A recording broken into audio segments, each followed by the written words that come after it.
good evening, depending on where you are in the world. I hope all of you are doing fantastic today here in the Confident Speaking community. And I also hope that you have had a fantastic week that we can look back on and be proud of some things that you've done and feel like you have accomplished some things and feel like you are a little bit better than you were last week. Because we always want to make sure that we are making incremental progress. Some progress will be bigger and faster than others, but at the end of the day, as long as we're doing something to move forward. And I truly appreciate your presence here for coming to join us as we all continue to grow together here in the Confident Speaking community. So before we begin, I want to go ahead and just say hello to all of you and say to my co-hosts, if you want to just say hello to everyone before we begin. Donika, how are you today? Good morning, Tim Brown. I am blessed, man. I am pumping this morning. My cousin are coming from Connecticut, and I have some time until they come. So making the house smell good, cooking some salmon, ready to go. And I am so happy to be here next to you and Brenda. Good morning, Grace and Mama B and everybody else. Let's go. Let's go. Let's go. You know what? Now it was interesting. I heard you say making the house smell good, and then you followed that up with cooking salmon. And I was like, wait a minute, that almost sounds like an oxymoron. But if you enjoy salmon, you enjoy the smell of salmon. So it isn't a bad thing for salmon lovers. And I do enjoy some nice pan-seared salmon where I put it in the skillet, I put some butter in there, I season it, and then my wife will do this too. She'll do this for me, and she'll cut it up in cubes and then I'll have some rice, and sometimes I might make a little gravy for it, almost like what would I call it? I'll make some sauce to go with it and put that over some rice with some asparagus. Oh man, wonderful! So I get it, Donika. I totally get it. Brenda, if the house smell bad, the secret is put a lemon, cut the lemon, and a spoon of vinegar and baking soda. It cleans everything. It doesn't feel like you ever cooked. So secret. Oh, there we go. There we go. Well, thank you. Thank you. Brenda, how are you? Good morning, everyone. And I do hope that I'm coming in strong and not breaking up for you because for some reason, Tim, you're breaking up for me, but I will let you know if it's too broken. So anyways, good morning. Thank you, Tim, for the honor. And guess what, folks? Chicken noodle soup is on my menu today. It's going to be in the low 20s. Keep warm wherever you are, and bless you if you are anywhere near those fires. Thank you, and thank you for letting me know that, Brenda. Am I breaking up for anyone else? Can I get some thumbs down if anyone is having trouble hearing me? Okay, so well, I tell you what, let me get a thumbs up if everyone is able to hear me. That's a better way to do it. Okay, so I see Donika's. Okay, good. Okay, so it may be yours then, Brenda. But what we'll do is we're going to go ahead and get ready to get started here. And thank you, Donika and Brenda, for flying with us today and steering the ship as we go forward and get into this conversation. So what I'm going to do is kick it off here, and we're going to get into it. To our new listeners, I say welcome and thank you for joining today's Confident Speaking Space. Our mission? To help you become a more confident and effective communicator to transform the way you live, work, and play.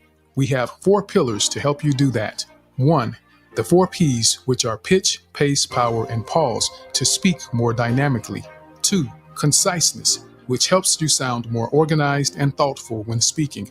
3, get comfortable being uncomfortable, so you never miss an opportunity because you're too afraid to try. And 4, expand your comfort zone with intentional behaviors to develop new skills that will change your life. So be brave and request the mic. I invite you to simply introduce yourself, ask a question, or perhaps share your thoughts about the topic. Our goal is progress, not perfection, and we will support you every step of the way. If you want to stay connected, join our free community on X or visit our website at confidentspeaking.us. confidentspeaking.us and subscribe to join private discussions for more personal support and additional resources. I hope to speak with you soon. Enjoy the show. So as we begin, I recall and think about a day. A young woman is walking her baby in the stroller, and she has her dog with her. It's a beautiful, peaceful, sunny day, and they're walking along the sidewalk. She decided that she's going to do something different. She's making some lifestyle changes. And as she's walking down the sidewalk, she can see the baby smile at her. Every now and then you see the sun catch the baby's face, and the baby smiles when she feels it and sees it hit her face. And the woman and the dog are in stride, almost as though they're soldiers marching together. And then suddenly, as they're walking, a purple squirrel appears in the grass, and the dog sees it. And the dog just loses its mind. This perfect stride that they had together, the dog sees the perfect squirrel, and it decides to pursue the squirrel. It chases the squirrel. And as it runs to chase the squirrel, because the owner has it on a leash, it pulls her arm, it turns over the stroller. And now the woman has to let the dog go as it tries to chase the squirrel. But the squirrel disappears. It doesn't take long before the squirrel realizes that, hey, if I don't get out of here, I'm in trouble. So it finds a bush and disappears, and the dog can't find it. So now the dog is confused because it doesn't know what happened. Where did the squirrel go? Where did this purple squirrel go that I just saw that I had never seen before? And you can imagine the woman hadn't seen the purple squirrel before either. So she was a bit confused and puzzled at the same time. But what happens now, as the dog is confused, the woman is now left to pick up the stroller with her baby in it. The baby's okay. The baby's safe. She had it tucked in very, very nicely.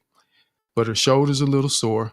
And now she's a little bit more cautious now because she's wondering, can she trust this dog going forward to walk with her as she walks her baby? Now there's concern because this dog has shown that it is easily distracted. And purple squirrels, when they show up, they can create chaos. Now, let me ask this. How many of you have ever seen a purple squirrel before? Thumbs up if you've ever seen a purple squirrel. Phantom laughed at me, but no thumbs up. No one has seen a purple squirrel. Now, I've seen a brown squirrel. I've seen a black squirrel with brown eyes. I've seen a gray squirrel. And I have, in fact, seen a purple squirrel before. And what I say to you, the reason I say that I have seen a purple squirrel, because a purple squirrel is a distraction. A purple squirrel is a distraction. It's a metaphor for distractions in our lives and in our environments. And this is about us, not just this space, because remember, our goal here is to become more confident and effective communicators in any environment. And I want you to have the visual of the purple squirrel and how much chaos a purple squirrel can cause in your environment so that you don't become the purple squirrel in your environment. And I want us to really think about this and carry this with you as we all, because it can happen so quickly. And there are behaviors that we may demonstrate and display that we don't think about, that we may not realize they may be distractions in our environment. And we want to be aware and attentive to the impact that we're having on our environment. Remember, as confident and effective communicators, we are concerned. We want to make sure that we are managing ourselves well and being protective and nurturing of the environments that we're in, because people look to us as examples. There's always someone in the room that if a question is asked by a person, people have a tendency to look at, to see how they respond, to hear what they're going to say. So keep that purple squirrel in mind as we go through this. Well, it's going to be hard not to keep that purple squirrel in mind. But we gave the example, we used the story of the woman walking her dog and the dog sees a purple squirrel. But where else do these purple squirrels appear? They appear in our classrooms, they appear in our meetings, they appear in our spaces, they appear in our conversations, they appear walking through the mall. Remember, purple squirrels are distractions, something that catches your attention and gets you off track from what your goal is. And think about this, some purple squirrel behavior, potential purple squirrel behavior. It's almost becoming a tongue twister now with that sentence. But it can be lack of preparation for someone that's speaking. If you've ever been in an environment where someone isn't prepared to present something or they aren't prepared to execute something that you are coming to see, it's a distraction because now you start thinking, man, they aren't ready for this. They aren't prepared. Your mind begins to drift and it makes you question if you even want to hear what they have to say or see what they're trying to share with you because they weren't prepared. So it really can make you question, is what they're going to say to me or show me going to truly be valuable and beneficial? So lack of preparation can be purple squirrel behavior for your audience.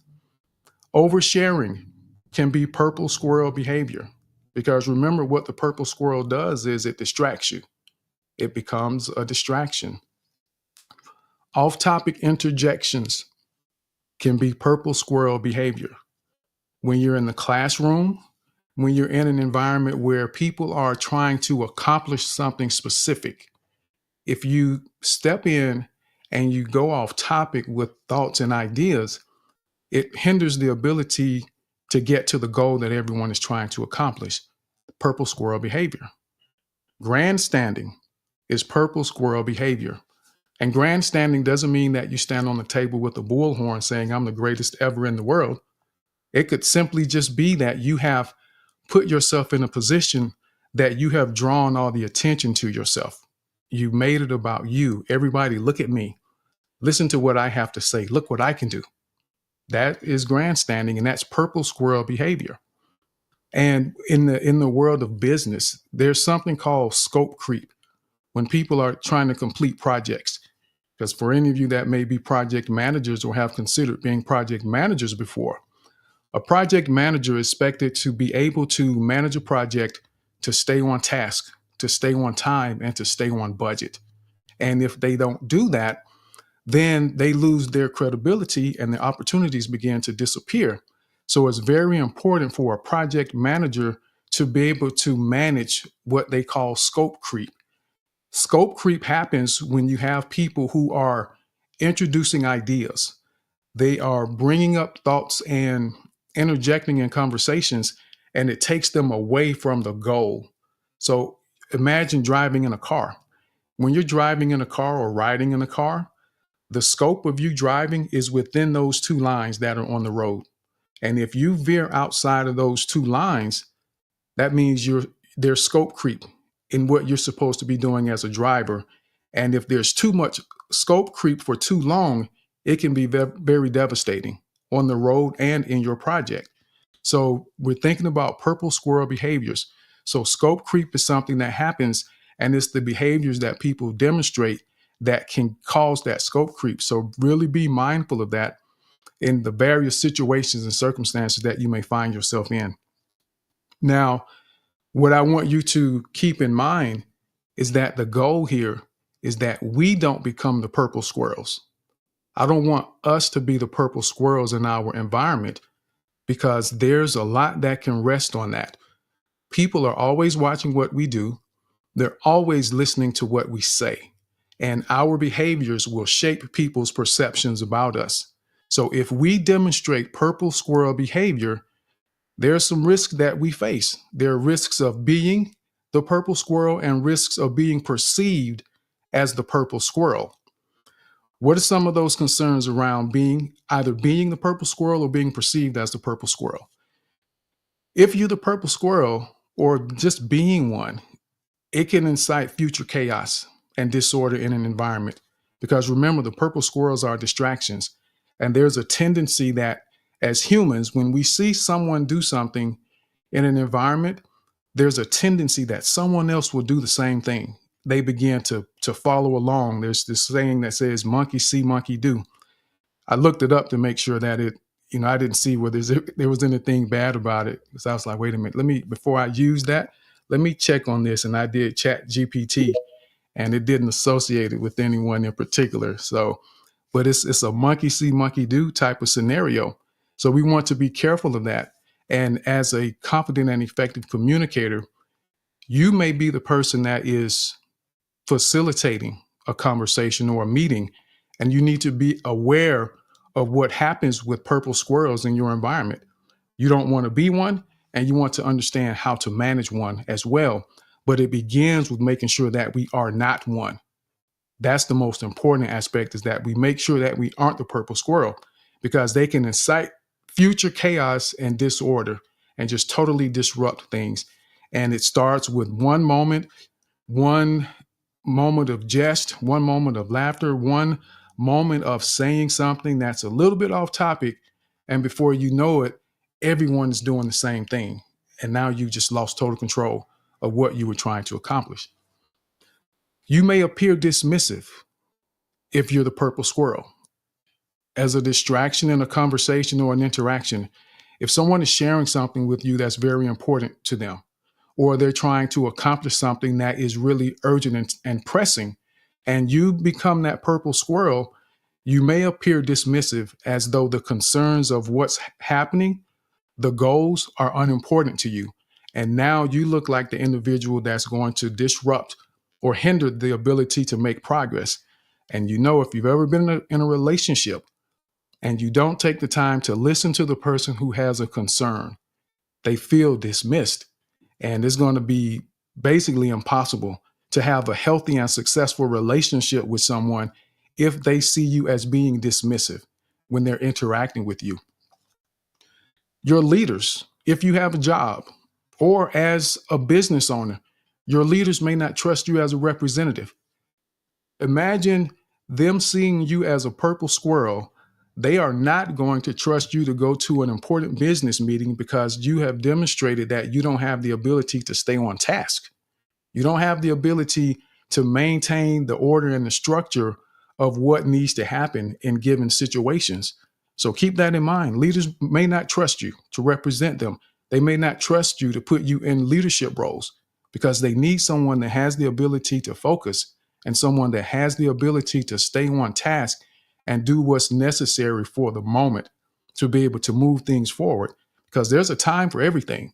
There's a time to have fun. There's a time to just do whatever, say whatever, and just enjoy yourselves. But then there's a time when we have to have restraint and we have to stay in line within the confines of what we're trying to do.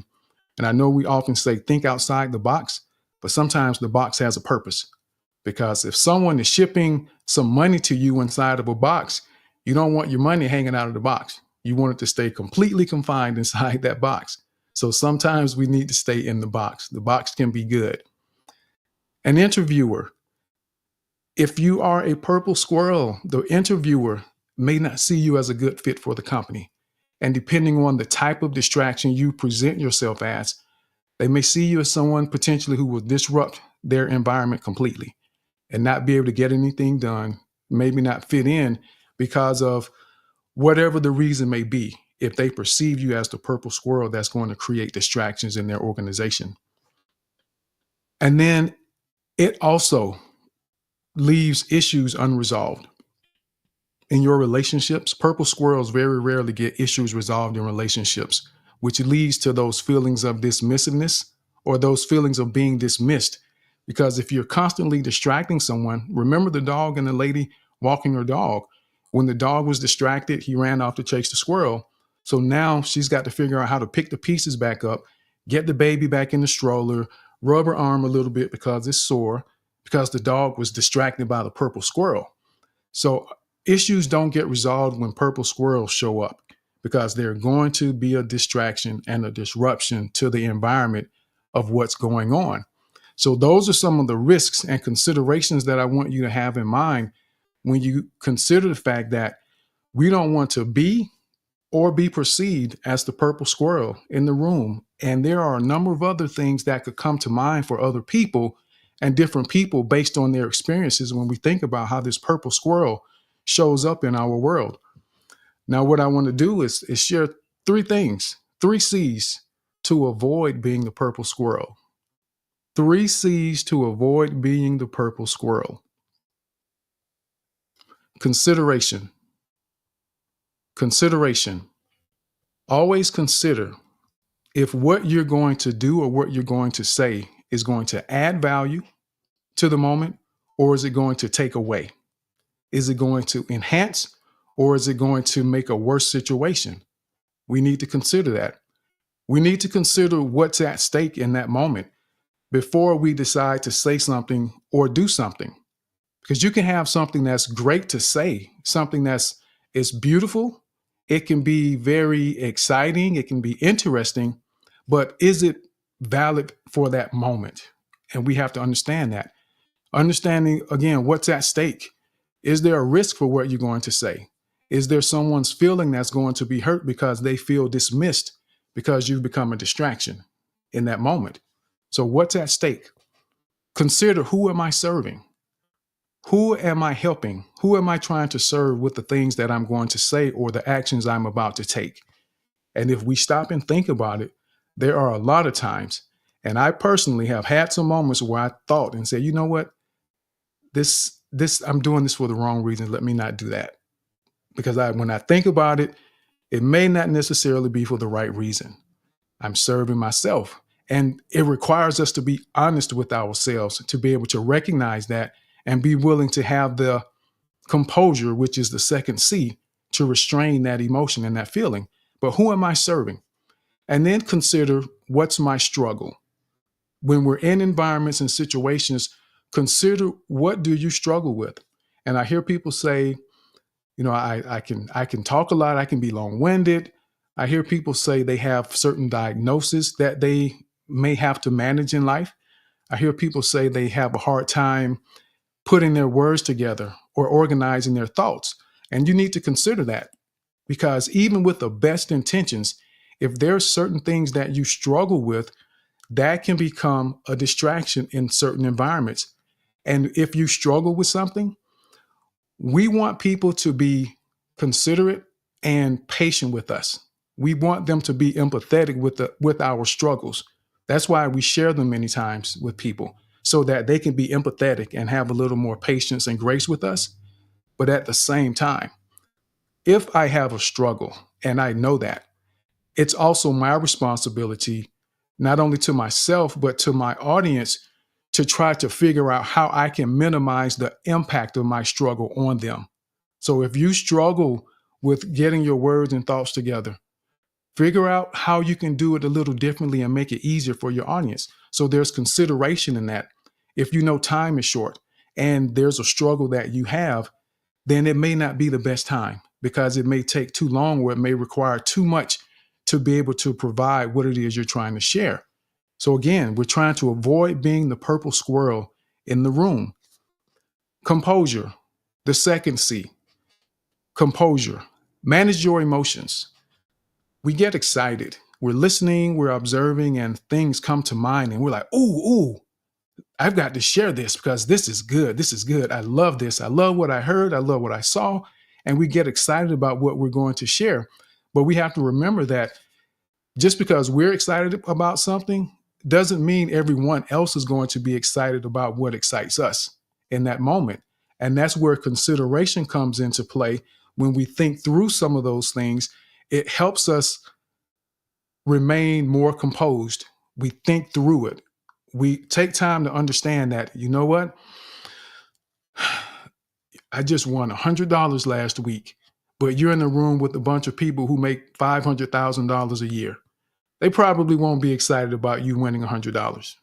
I mean, they spend $100 for lunch. So understanding that we have to maintain our emotions, contain the excitement, because the excitement has a tendency to lead to outbursts. It has a tendency for us to create tangents in our environments. And we want to make sure that we aren't doing that, because it becomes a behavior, it becomes a pattern, and people begin to recognize that. And we don't want to put ourselves at risk of appearing dismissive.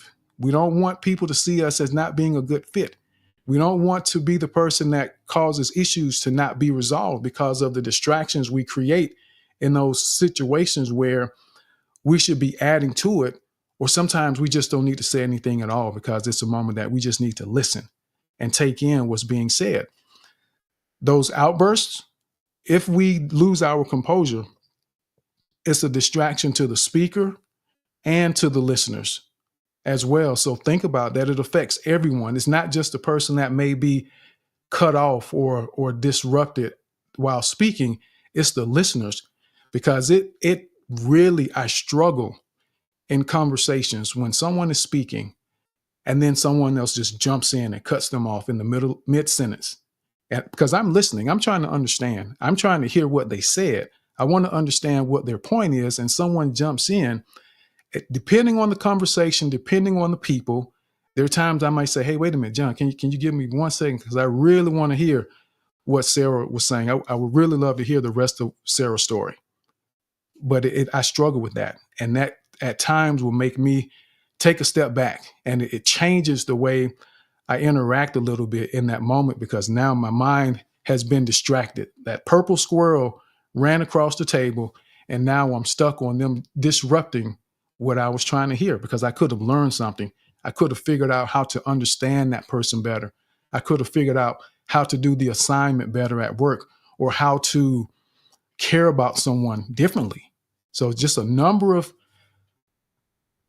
consequences that can come as a result of that. So consideration, composure, and then one that we all know and love and very familiar with is conciseness.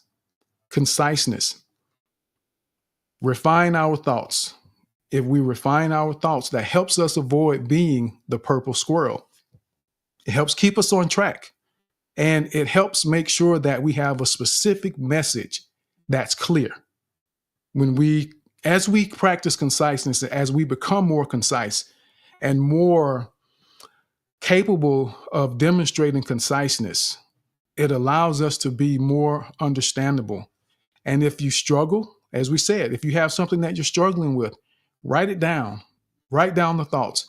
And I recall in a space not long ago, I can't remember who it was. It was a young lady, and she said, "Sometimes I lose my thoughts." So I wrote down what I wanted to say. And she literally read what she wanted to share with the group in the space. And that was so commendable, because she understood her struggle. She gave consideration to her struggle, and she wanted to show a level of understanding to the listeners and be courteous to them. And she wrote down her thoughts and she read them. And when she said what she wrote, she ended. So she was concise in her thoughts, but she showed consideration, composure, and conciseness as well.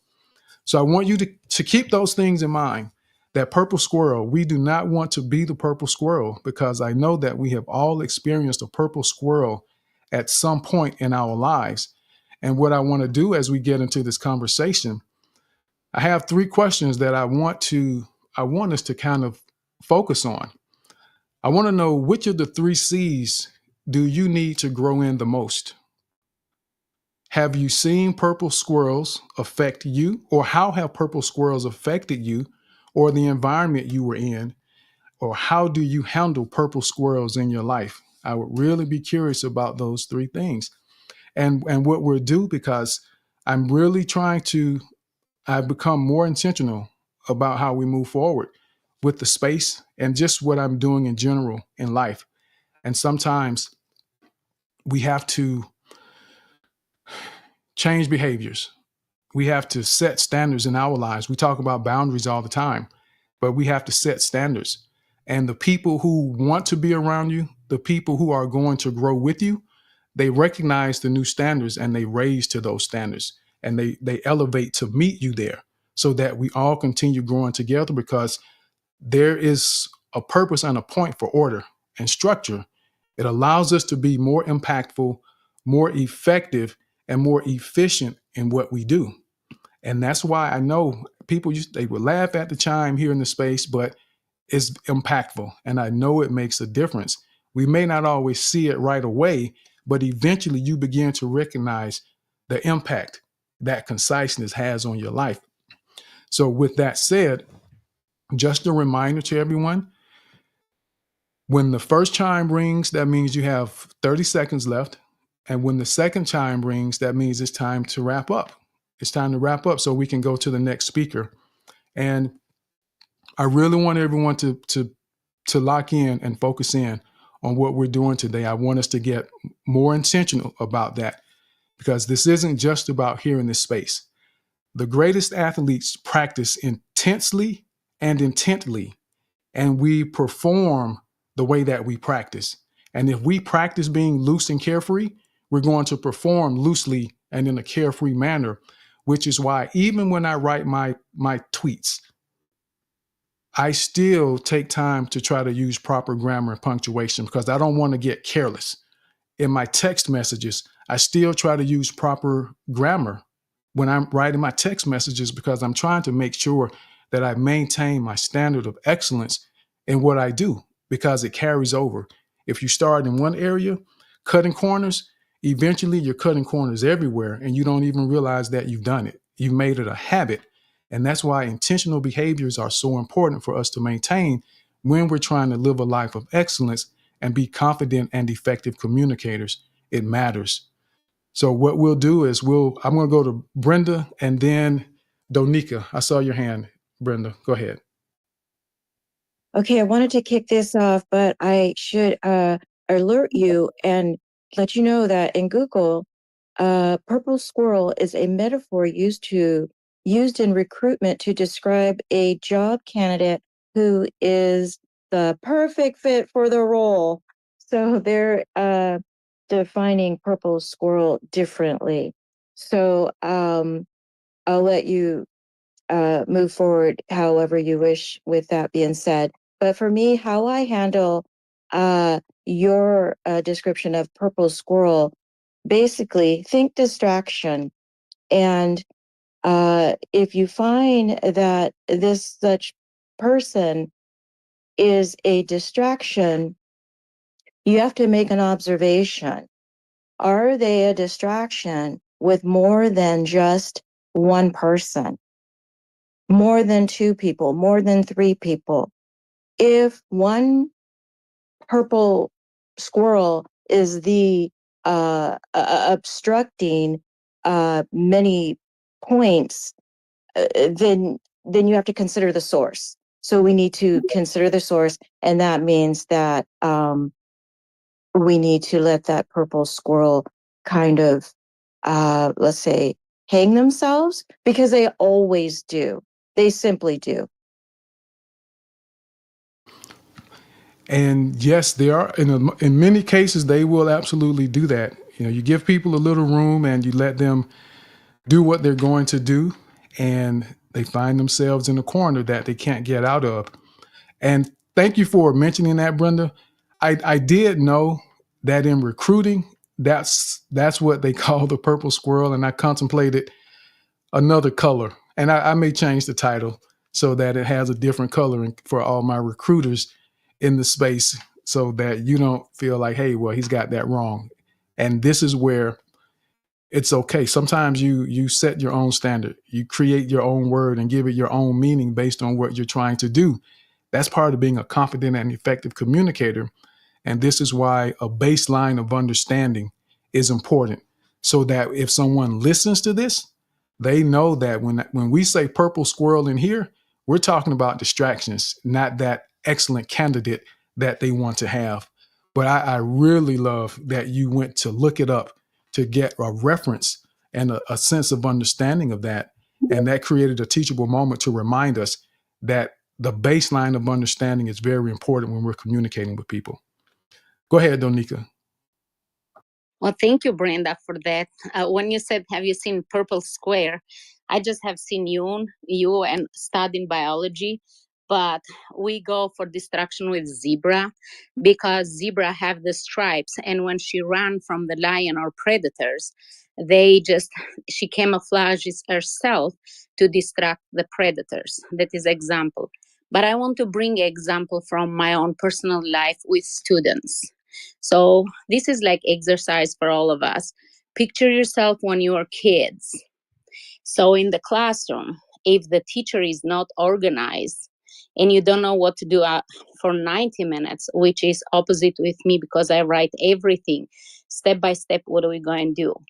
And we're going to see kids who listen to learn. They ask questions. We have kids who are on the phone, and then when I ask question, they don't know what they're talking, but they get angry when they're called out because it's my fault for calling them out and get caught. So we have people then start hugging the mic in here and they don't go away because they lost the trail of thought. We have the first hand then is raised and can't remember the question but want attention, want to be first. So be attentive listener. I have children who take notes and they are concise and prepared. They are so short. The answers are always so good and they smile when they end. They are the one then we always want to surround ourselves and learn from.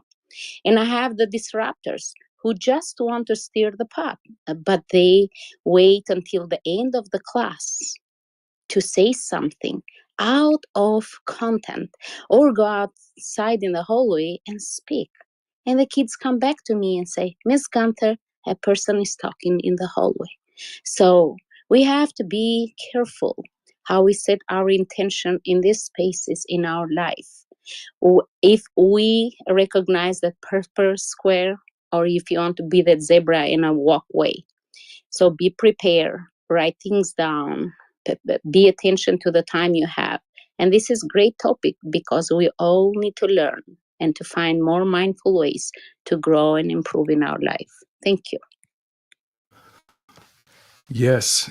And what I did, okay, there we go. So I pinned the 3 questions at the top.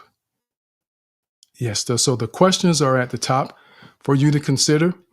And as we become more intentional about this, not being that purple squirrel, think about the times we get into conversations and into interactions. Make sure that we have a level of understanding of what's going on because we see it a lot. People join in the conversation, they jump up and they raise their hand and they want to speak and share, and they don't really understand what has happened already. And it has happened a number of times. People come in and we're at hour 2.5, and then they give the same points that I've already given. And you don't want to do that because that doesn't add value because everyone has already heard that. That's the time to share your perspectives and your experiences. That's how we grow together. That's how we're growing when we share in these types of environments. It's getting to hear other people's unique and personal experiences that really brings it all together and to understand how you may have opportunities to do something a little differently. So everyone keep that in mind as we go forward. And again, the questions are posted at the top of the space, and they're also in the chubble, in the purple bubble down in the bottom right-hand corner. And I ask that we stay in a mode of growth with this. I want to start staying away from the things that create emotional heaviness. I want us to stay in a realm where we're using the topic to build us up and to grow. And I know in the past, because there are going to be times, there may be someone that comes in here and they're just absolutely struggling and they need help. And we're going to do that. But I want us to really look at what we're discussing and what we're trying to accomplish. Remember what I said about the scope creep. We don't want the scope creep, and we don't want to create tangents from what we're trying to accomplish, because the goal today is to figure out how to avoid being the purple squirrel in our environments. So I want everyone to keep that in mind.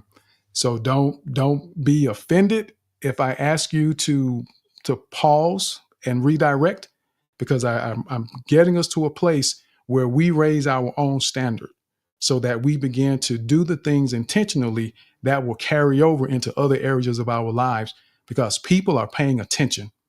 People are watching you. And I know here in spaces it's easy to do that. And people just kind of do whatever they want, however they want, no matter what's asked of them. They just do what they want to do. But we're getting out of that here so that we become more intentional with our actions and behaviors. But with that, we'll go ahead and go to Phantom. How are you, Phantom? Hey Tim, am I audible? Yes, sir. You are. You are. Great to see you. Yeah, great to be here on a Saturday. And I mean, it was just a very hilarious example of you using the purple squirrel. And I just think, Brenda finding it, even I looked it up the minute you said it, because I was really like, okay, are there squirrels that come in, like, is there a special squirrel that is purple, or what is this, that you were talking about? And Brenda is kind of right, but it's kind of that search for perfection that truly turns into a nightmare, right? And in searching for the purple squirrel, you're kind of getting distracted and lost from the idea of recruiting the right person. So I think in the end you were right in using the purple squirrel, because even they kind of see it as a distraction, because there is no perfect candidate, right? Nothing is perfect, and perfection can also be a distraction, right? So I think in the search for perfection, we lose what is practical, what is possible.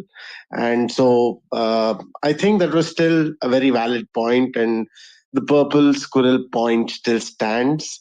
I just loved how you brought it all together, and truly to handle the purple squirrels in our lives, I think we have to learn to be more intentional with our actions.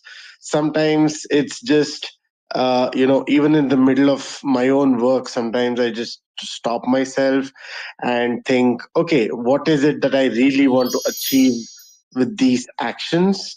And that is, how I've found to tackle scope creep, because as an engineer, I face it a lot, and so I have to be very intentional with my time and energy, and not let it overrun in the wrong directions. So yeah, I hope that worked. It absolutely worked. And thank you for tying that in and making the correlation, even with what recruiters may use the purple squirrel for, how even the idea of the perfect candidate being what they pursue, that the perfect candidate doesn't exist. There's no perfection in the world. So I love the way you brought that together. And just so you all know, as we do this, as we move forward, I'm trying to be more efficient as well with my shares. I'm trying to find that a good balance between how much feedback I give after speakers, but still provide the information and the insight that I feel is going to be potentially valuable for everyone as a whole. So I'm working on all of this as well, right along with you, and I'm sharing this so that you know and that you're able to recognize my progress, hopefully, and that we are all doing this together. We're all growing together. And I say that all the time. And I want to make sure that you understand that. So, Brenda, go ahead.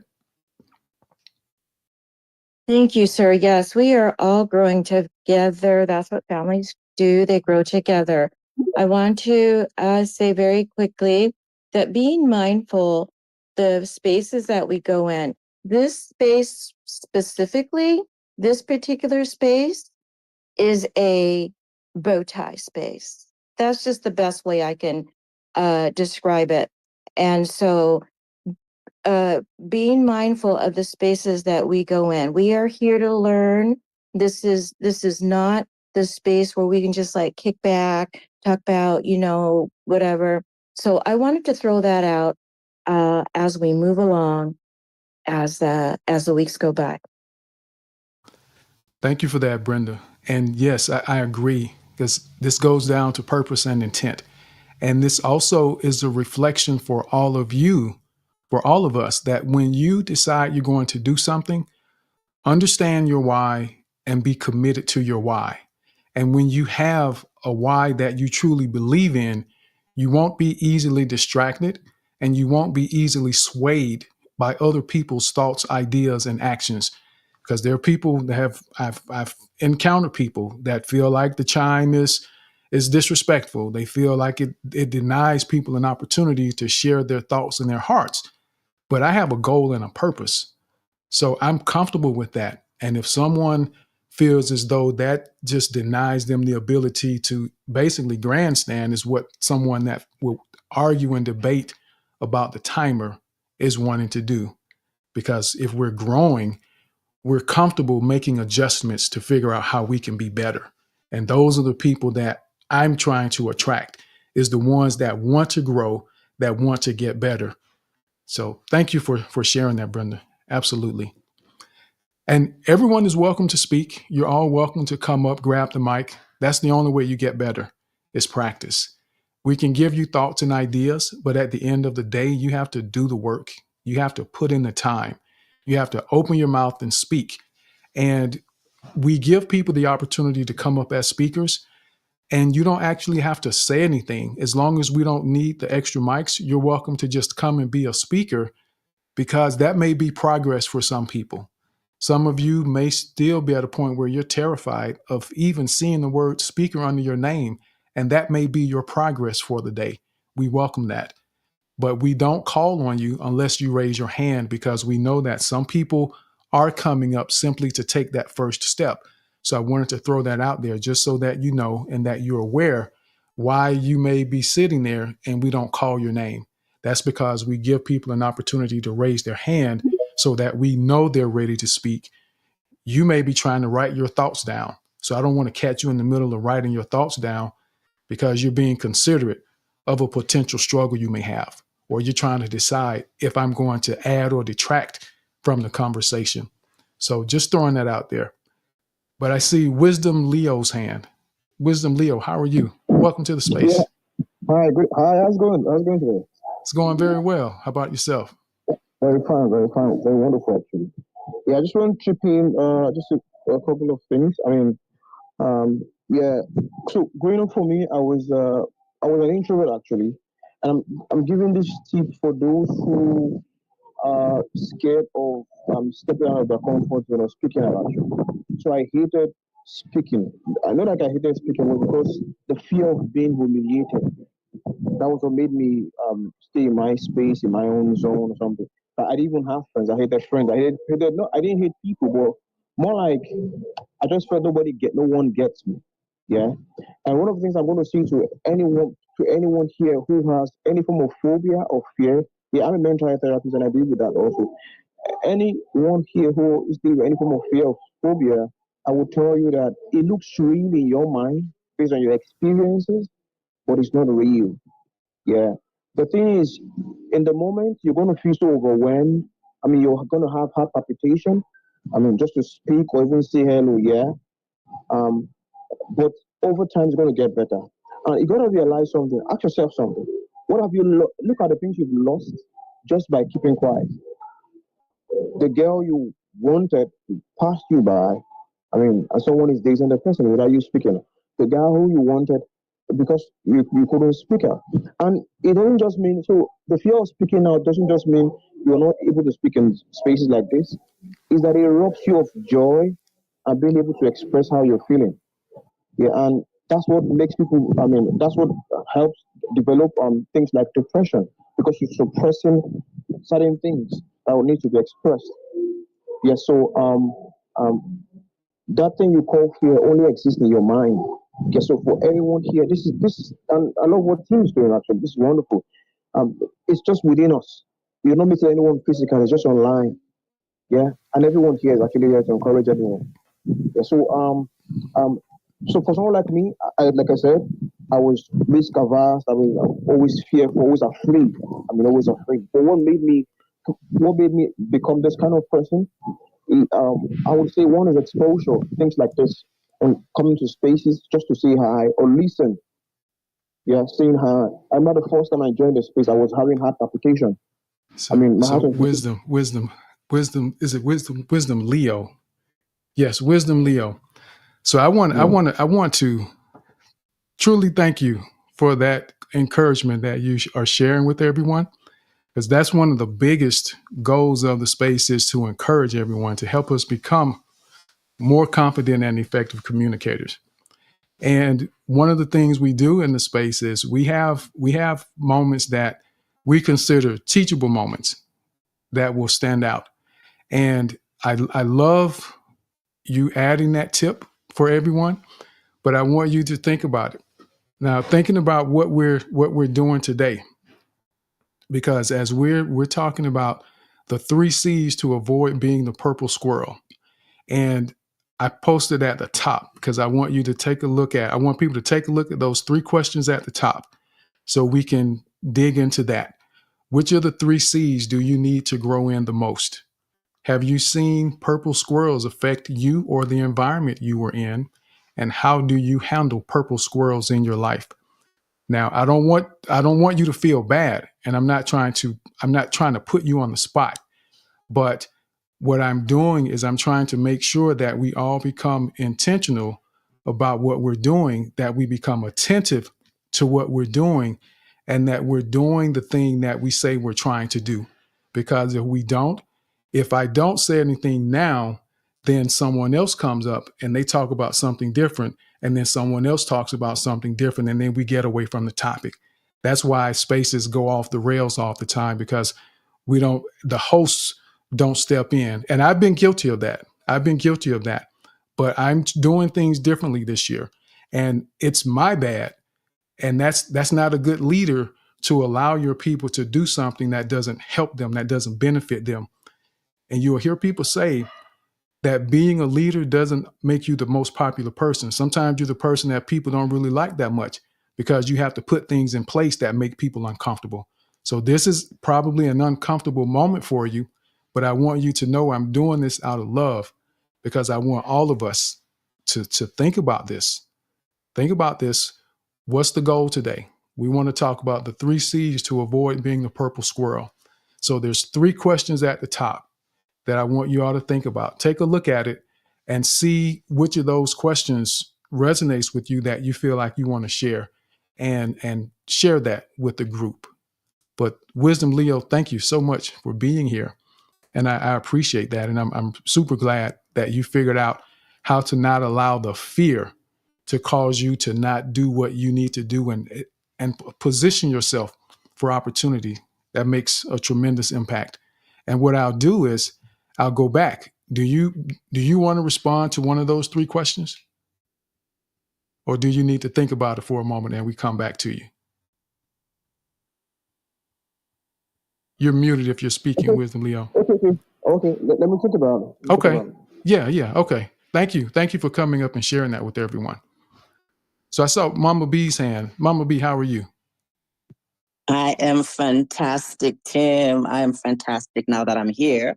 And I hope everybody had a wonderful week. And I love this 3 C's to avoid being the purple squirrel. And so to answer your question in the bubble up there, about which C is one that is sort of like, hanging for me.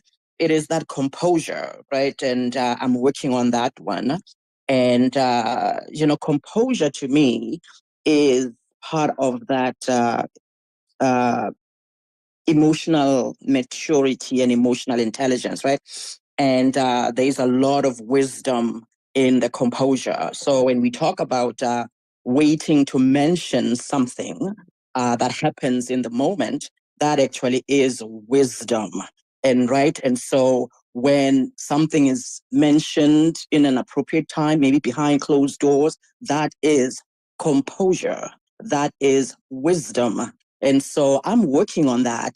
And so the hope is that when the wisdom requires for people to wait and say something later, is that when that is being, the exchange happens, that the wisdom will also call for us to have the empathy and to listen to what is being brought to us so we can handle things wisely. So that's what I'm working on. I'm working on being more wise and to know when to say stuff. And so that's what I'm working on today. Composure. Thank you. And that's a big one. And to your point, this is where, again, as confident and effective communicators, we are attentive to what's happening in the moment. And we're looking at who's there, who's listening, who's watching. We're considering, what am I going to say, what I'm about to do, and the potential impact it can have. And you can always make a case to do things one way or the other. And it doesn't necessarily make one right or wrong. But to Mama B's point about the composure, it's important that we maintain that composure so that you're able to think through, to figure out what makes the most sense in that moment. And I'm a firm believer that when you do it from your heart with good intentions, you can always fix it if you make the wrong choice. Well, you can usually fix it. There's some things you might not be able to fix depending on who you're dealing with. But if you make the decision from your heart with good intentions, you can usually fix it. But you need that time for composure to figure it out and think through it and be wise, as Mama B said. Because what separates us from animals is 5 to 7 seconds of taking time to think through. Animals are instinctive, they act instinctively. And when we find ourselves snapping back at someone the moment they say or do something to us, we are now acting instinctively because we didn't take time to compose ourselves to figure out what's the best approach to handle this. Because it may need to be a private conversation, or it could be potentially a group conversation, just like with Wisdom Leo. I could have potentially messaged him in the DM to share that with him, but that's something that we were all able to benefit from. So it just depends. But wisdom allows you to understand what makes the most sense in the moment. And we have to be able and willing to take the time to consider and then compose ourselves before we do or say something. So thank you for that, Mama B. Brenda, go ahead. Thank you, Tim. And it's so hard to keep my composure right now because someone just texted me on the back end and they're like, look at you, you've graduated. So my composure is totally broken right now. But I wanted to keep that on composure, as Mama B said. You know, you guys, a great way to practice our composure, which is basically holding patience, basically. When you're standing in line, that's a great way to test yourself, okay? And when you're being irritated in traffic, find yourself and reroute yourself. And I want to say, excuse me, you guys.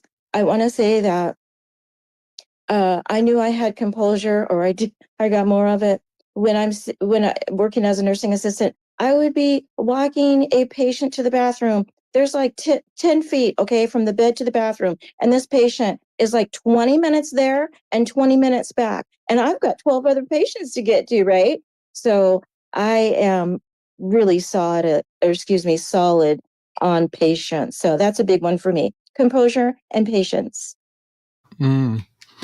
Absolutely. And can you imagine, as the nursing assistant, if she didn't maintain her composure and she get flustered and frustrated and it changes her behavior, the way she interacts with her coworkers and the patients. She becomes that purple squirrel because now her attitude changes. She becomes more snappy or potentially hostile, and people are trying to figure out what's wrong with her. What did I do? And it wasn't anything that you did. It's simply because she lost her composure and her emotions got the best of her because of the circumstances. And she becomes that, well, she didn't do it, but you become that purple squirrel in that moment. And that's why composure is so important, managing our emotions in those moments, because it's easy when we get excited. Just think about those times when you get excited. It's like, I got to call somebody. I've got to tell someone about this, but just know that they may not be as excited as you are. And don't let that hurt your feelings. And don't allow that excitement of yours to disrupt something that they may be doing that may be different from what you're wanting to see in that moment, because that will become a distraction. So I don't see any other hands. So if no one else has any other thoughts about that, then okay, so I see Lotus and then we'll go to Grace, because we'll go to some challenges. I won't try to beat it to make it do more than it has to. That's why I'm comfortable. I say what I need to say and I'm willing to put it down and keep moving. So Lotus, Grace, and then Munene. Hello, hi. Hello. Tim. How are you? I am doing fantastic, Lotus. Fantastic. So which of those questions God bless stand you. out to you? Yeah. You're talking about distractions. First of all, hello everyone, speakers and listeners. Well, distraction, from how I see it, it's having two sides.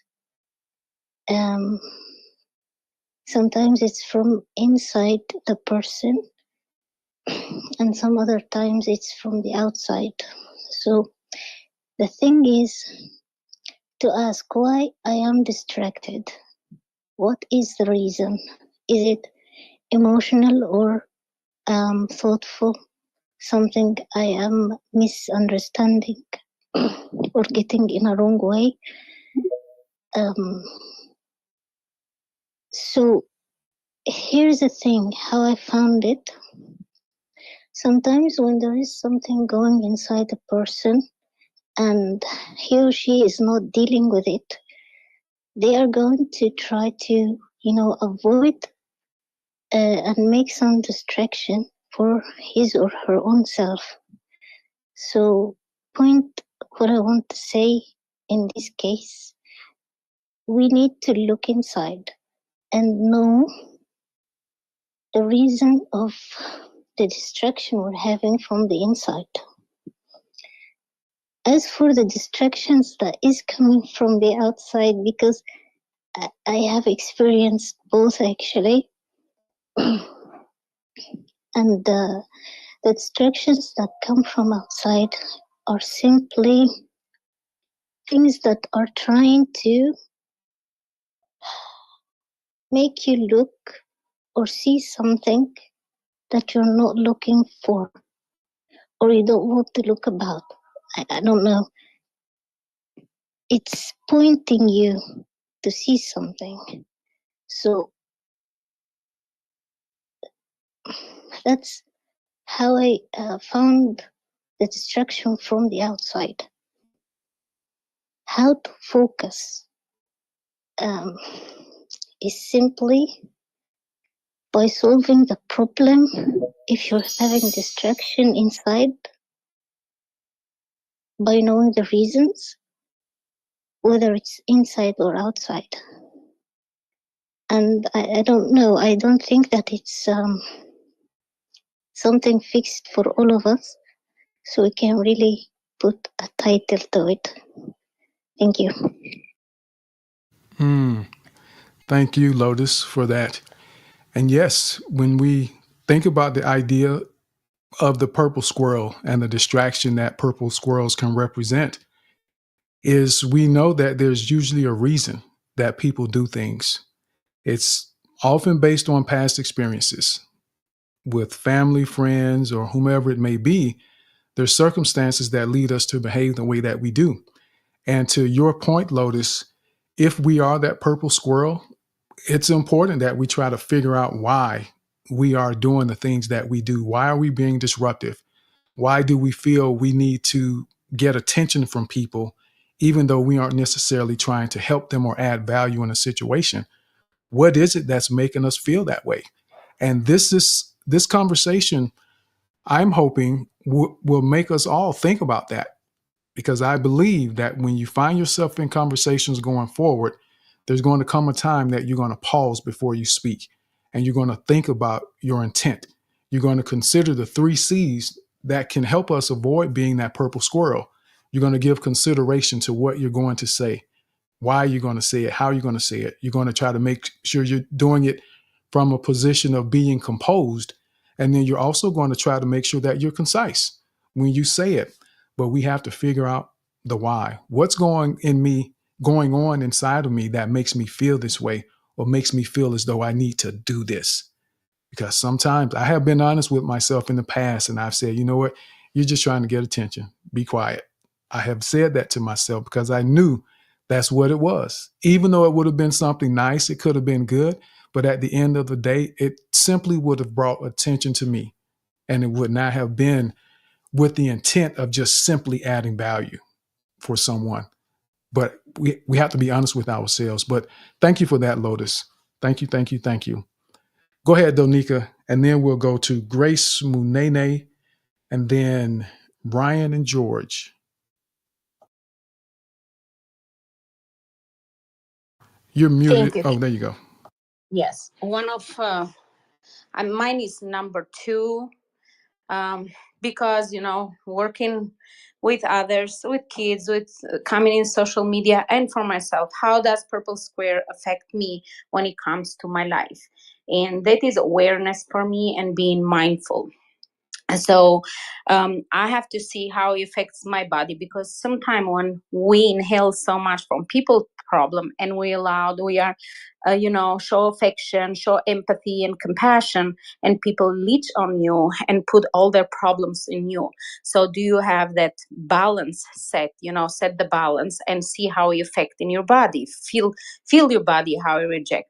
Feel in your mind, is like triggering you, or you are in control of your emotions, and you can set the time how much to give and when to remove yourself. And number 3 is your soul, is helping your soul to growth or hinder your soul. So and if it doesn't work, just or if it triggers you, just have that open conversation. Sometimes you want to do it, sometimes you don't want to do it, but first of all, have that open and honest conversation with you, and ask somebody then you trust for feedback, for clarity, so you don't be the person to judge yourself. So how do I see that Purple Square?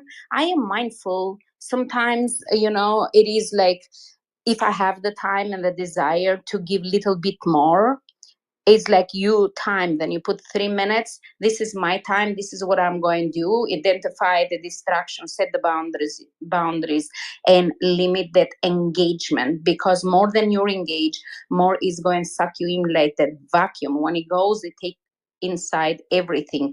So reflect and adjust, and with consistency and mindfulness, you can overcome distraction and work towards your goals with greater focus and intention. And that is mine. I'm here to grow, I'm here to learn, and I'm open to to accept what doesn't work for me as well. Thank you. Absolutely. Thank you.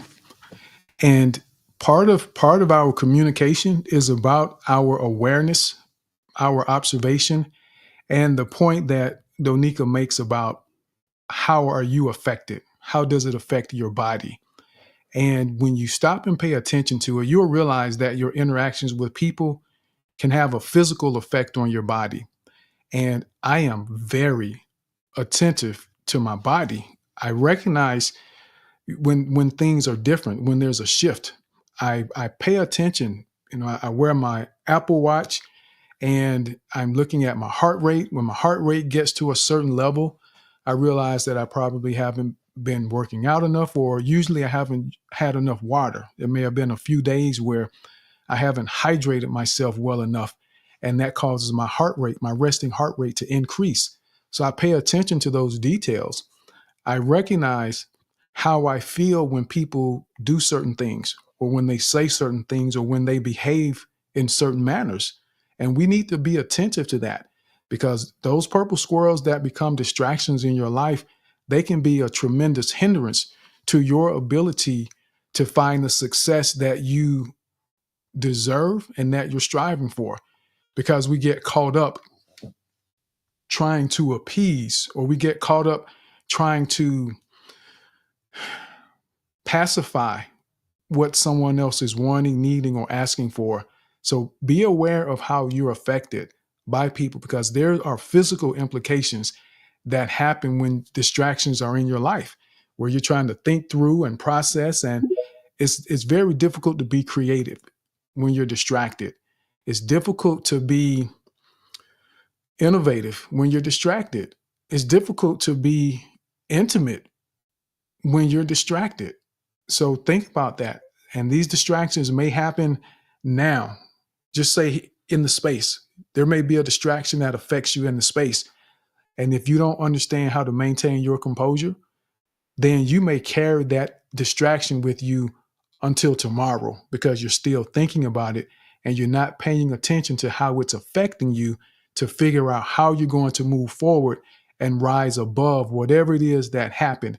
Because at the end of the day, my wife is pretty much the only person that can say something or do something that could really disrupt my day. There's not anything anyone in here could say or do that would disrupt my day, unless they stole some money, out the account. And even with that, because I've experienced that before, and I still was able to. This person never knew that I know they tried to steal money from us because the bank stopped it, but I didn't treat them differently. I just changed the level of access that they had in my life, but I still treated them the same. And they to this day, they still don't know unless they're listening to the recording or listening live. They don't know that I know that they tried to steal $1,200 from me. But that's about composure. Composure. So thank you, thank you, thank you. And what we'll do is we'll go over now to Grace. Grace, how are you today? And which of the three questions resonates with you, Grace? Well, I'm working on my composure right now. And I'm trying to be consideration. So I got all kinds of notes and timers, and I got my water. And thank you for the reminder of the water, because I'm always reminding people Celtic sea salt to get the water into the cells. We could go on a lot of rabbit trails, couldn't we, Brenda? Thank you so much for the gold. You always bring the gold, Tim, Donica, Brenda, the three of you. I tell you, if you guys aren't reposting this right now, I'm just going to, I don't know, I'm going to talk to your mama. I'm a grandma here. Okay, back to the topic. Conciseness. The closer we get to somebody, the more easy we can be triggered by somebody from the past that hasn't been dealt with in our own stuff. And so a lot of times people will trigger us, or will trigger people, because so just being aware, that's the second chapter of the book I've been working on for 10 years now. But we are the book, aren't we? If we write a book, we'll find out what really, really our book should be. What kind of hero do we want to be? Forgiveness. This week, I've had to say forgiveness more than I can remember in a long time, because I've been in more spaces than is healthy. So I'm making adjustments, and I won't be seen on spaces very much because I found my space. I'm hosting and co-hosting. A huge part, thank you for Tim Brown. And I have the most amazing family online and offline, and I'm so grateful. Let's see, number 3. I had 3 points. I wanted to talk about conciseness. Oh, the purple pill. Okay, the timer hasn't gone off yet? Wow. Do I still have time? Am I not hearing correctly? I thought for sure the timer was off. I talked for like 3 hours with somebody. When I got off the phone, it was only an hour. Anyway, that's my life. I get to meet someone from Twitter this week. I have to do housekeeping because I'm going to meet my first live Twitter. I met him. I thought he was in Africa. I thought he was my son's age, and he's my age and married. Okay, rabbit trail, rabbit trail. Sometimes we can be the purple. Okay, I get 30 more seconds. Yay, right? Do I get 30 more seconds? Is that right? Yes, yep, that's it. Okay, perfect. It's absolutely perfect because I can do this. You can do this too. It takes practice. I loved your story. I resonated with all levels. I was the mama. I was the baby. I was the dog. I was the squirrel.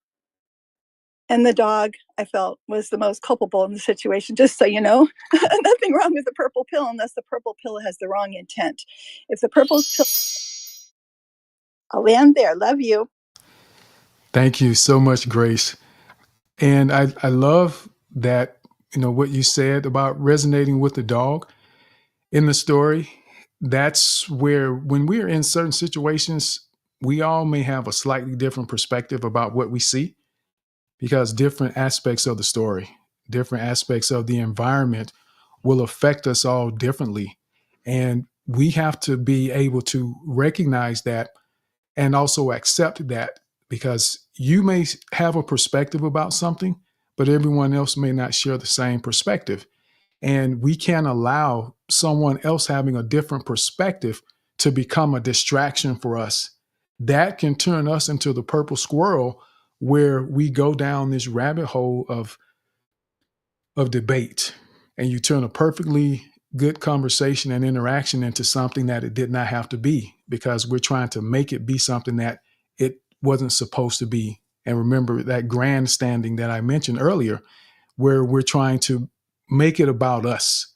We're trying to be seen as the person who should get all the glory in those moments.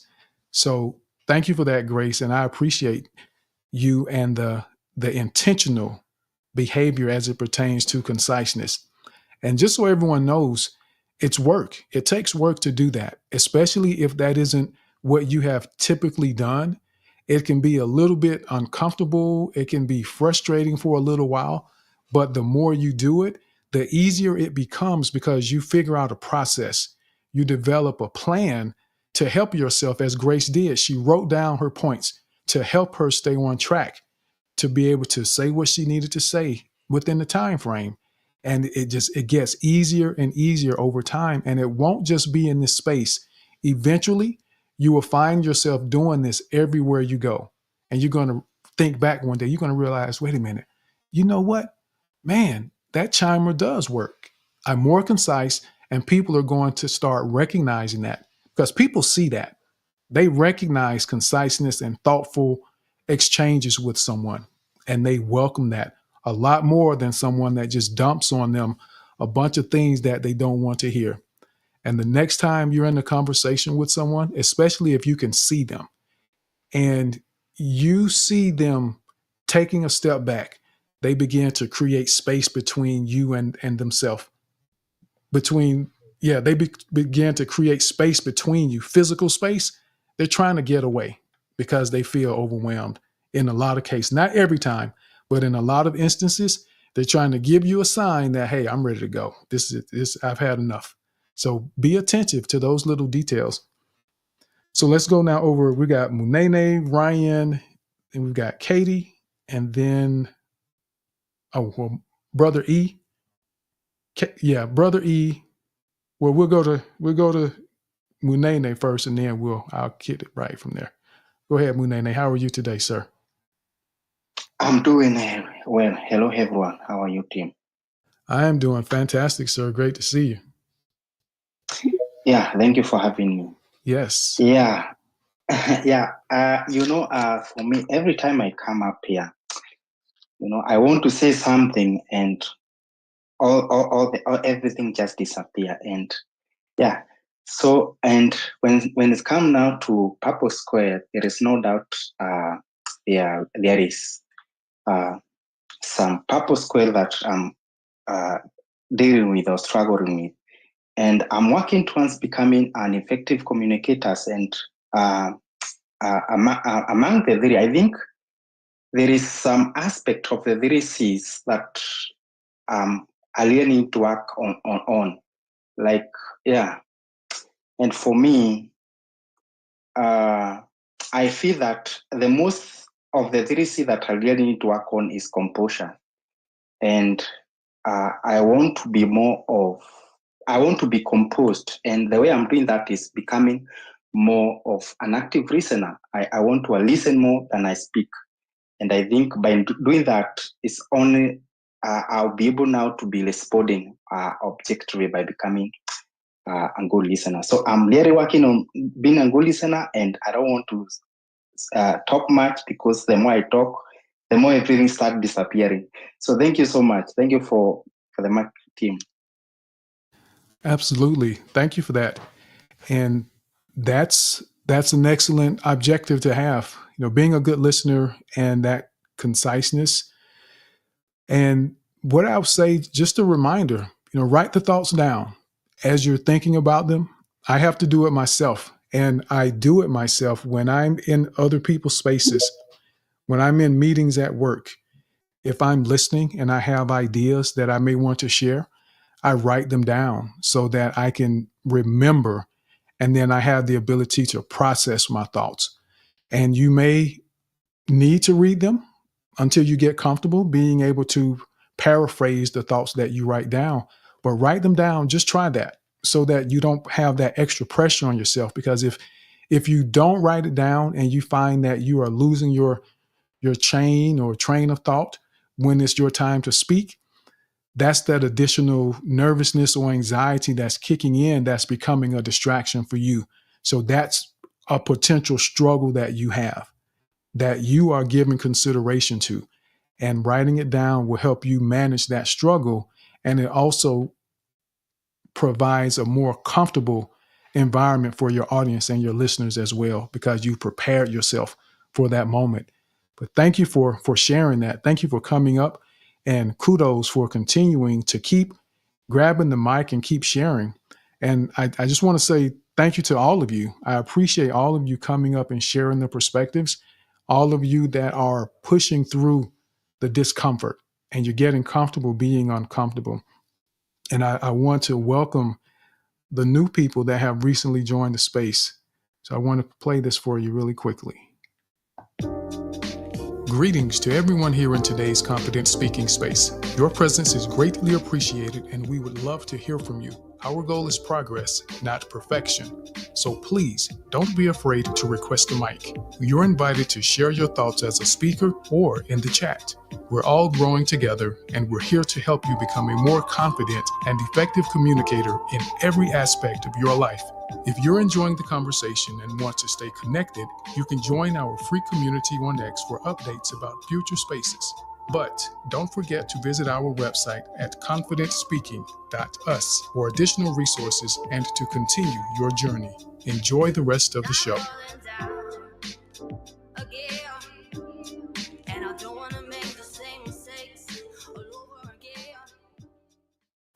And there we go. So let that be a reminder. Don't be afraid to request the mic, come up and participate. That's how we get better. No matter how many C's or P's or T's I give you, or Donika gives you, or Mama B gives you, Brenda, you still have to do the work. And that's why we get on the mic to speak. That's how we improve and become more confident and effective communicators, by actually doing it and putting ourselves in the middle of those uncomfortable situations so that we're able to expand our comfort zone. Because remember, here, my goal isn't to get you out of your comfort zone. I want to expand your comfort zone. Because when we're in our comfort zone, we tend to be more effective when we can operate within our comfort zone. And the bigger your comfort zone becomes, you become more effective doing more things. And that's the goal. Expand your comfort zone. So with that, we'll go over now to Ryan. Ryan, how are you, sir? Great to see you. Hi, Tim. Good to see you as well. It's been a long time. Yes, it has. It has. But I know life gets busy, and I appreciate you showing up whenever you can, sir. Absolutely. I was listening to everybody speak, and I was trying to get some context clues on what the topic for the day was, and I heard the 3 C's, and I see that comment in the purple pill, but all I was going off of was the point about distraction. But if you don't mind telling me where the 3 C's are, that would help out a lot. Yes, and I can do that. And this could be for anyone else that have recently joined the space and didn't hear them specifically. But the 3 C's are the 3 C's to avoid being the purple squirrel. And the purple squirrel is a metaphor for a distraction. The 3 C's are consideration. Consider if you're going to add or take away from the moment. Consider who you're serving. Are you serving yourself or others? Consider what your struggles may be before you decide to share what it is you want to share or do what it is you're planning to do, because it may be a distraction, in fact. And then composure is the second C, where we have to make sure that we're managing our emotions. Sometimes we get excited about things that pop into our head and we just want to jump out there and say it. And there are times we even interrupt someone in the middle of them speaking and we'll say something out of excitement. And we want to be able to manage that and control that so we aren't a distraction to people. And then conciseness, where we are refining our thoughts, getting clear on our message so that we can be as specific as possible, writing it down even if we need to help us make sure that we're concise when we're communicating. And that helps minimize you being a distraction for other people. So our goal today is to make sure that we aren't the purple squirrel in other people's lives. And when we can make sure we aren't the purple squirrel, we can then learn how to recognize purple squirrels and learn how to manage them when we are confronted by the purple squirrels. So what the goal now is for you is to share your thoughts about one of the 3 questions. Which of the 3 C's do you need to grow in the most? How have you seen purple squirrels affect you or the environment you were in? Or how do you handle purple squirrels in your life? Okay, yeah, this is a great question.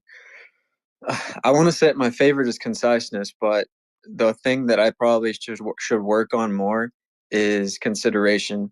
Yesterday at work, I had a customer that I was opening up a business account for, and those take a little bit more detail and fine tuning and asking more questions.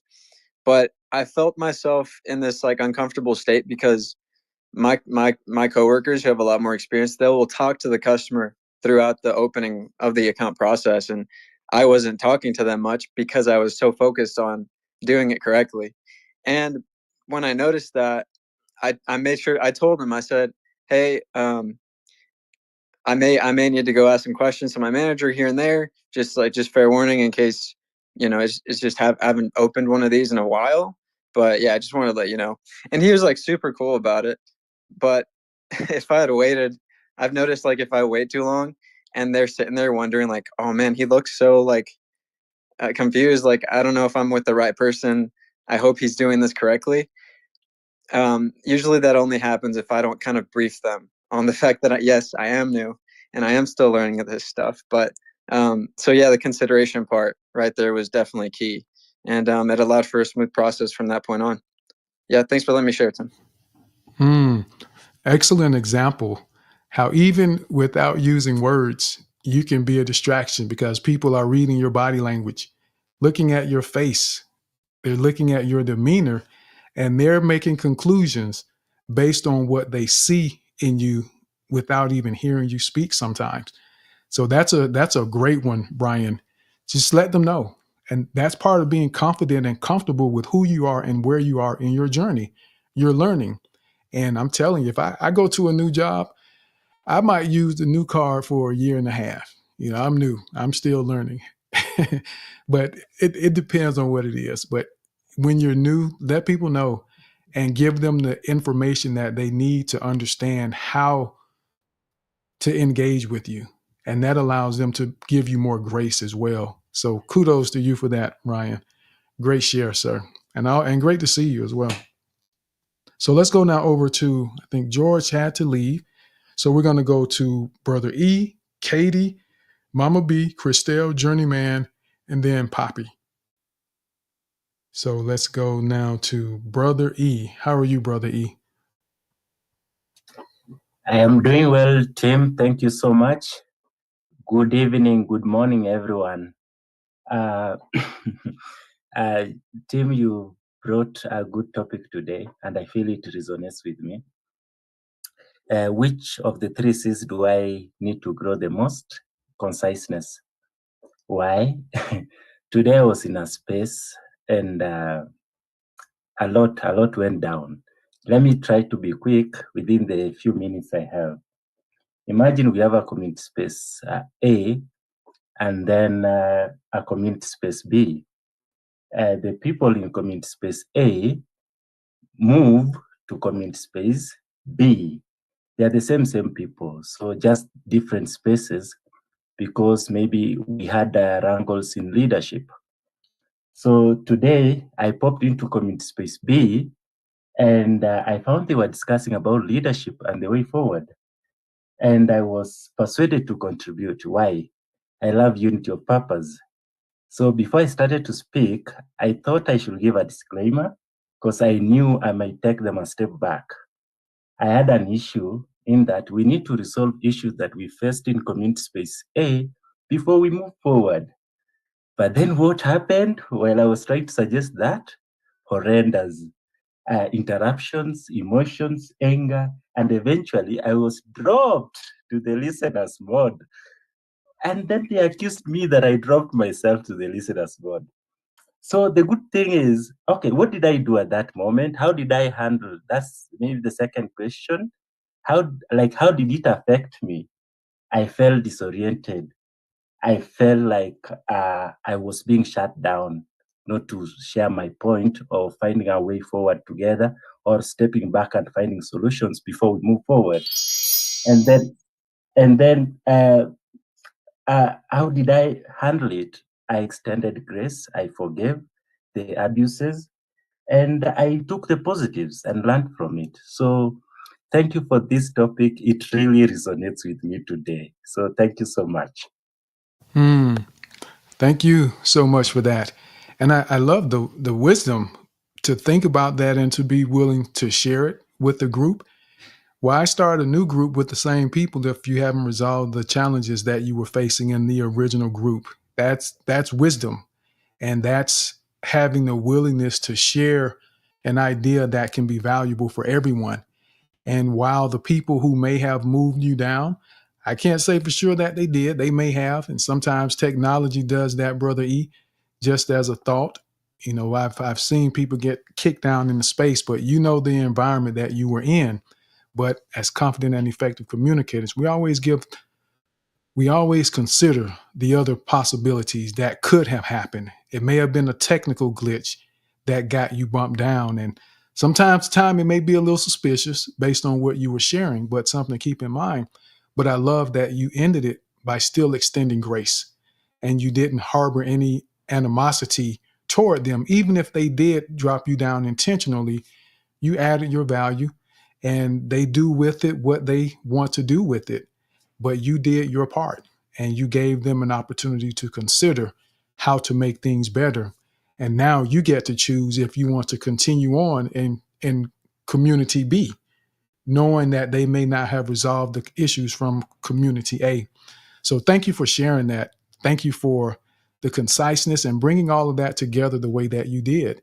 And it just goes to show how you can share a significant amount of information or detailed thought without it having to take a long time to answer all three of those questions that you did in that time frame. So it's possible, everyone, and we still get our point across. So thank you again, Brother E. So let's go over now to Katie. Katie, how are you today? Oh my great goodness. Tim, oh, you could probably hear that I'm out of breath and I'm on that treadmill. And so the second that I heard you say that you were taking care of yourself, I was like, uno memento. I wanted to give you major props for that because it's so important. No, for real life. Because I too track my data using my fitness stuff. And also it's a good distraction, but it keeps you focused on the target. So even though you do such an incredible job, Tim, you do, like from the bottom of my heart. Oh my goodness me, you are just an absolute angel. What you talk about really just fits in with everything in life as well. And looking within, you got to put the oxygen mask on. Me necessarily, like absolutely right now. You got to put the oxygen mask on yourself before you can help anyone else. And trust and believe, it is no easy feat to start exercising. I was absolutely still whilst I was doing my law degree, and then it's like that mindset. You tell yourself you can't, so you don't. And by listening to you speak, I was like, no, it's not a rest day. Go on, get out there, go do it, go do your run. So you inspired me so much, Tim, out of the box, but also in so many ways. So thank you so much. I could not share that with you. And thank you for being you. Thank you so much for that, Katie. Always appreciate you, and you definitely are always encouraging people when I see you and hear you. And I'm glad that you jumped on the treadmill and taking care of yourself, because you know what, everyone, our health can become a distraction for us. We want to take care of ourselves as best we can, and the sooner we start, the better it is for us. Because if we don't begin early, especially for those of you that are in your earlier years, now I find myself calling someone kids that's 25, 30 years old at this point. But take care of yourself now, because your health can become a major distraction for you, and it becomes a distraction for other people when you don't have the physical ability to do some of the things that you may want to do, that your spouse or your children may want to enjoy with you, but your physical health isn't in a position where you can actually do those things. So think about that. And that's why I said there's so many ways that we can become a distraction and it not even be intentional.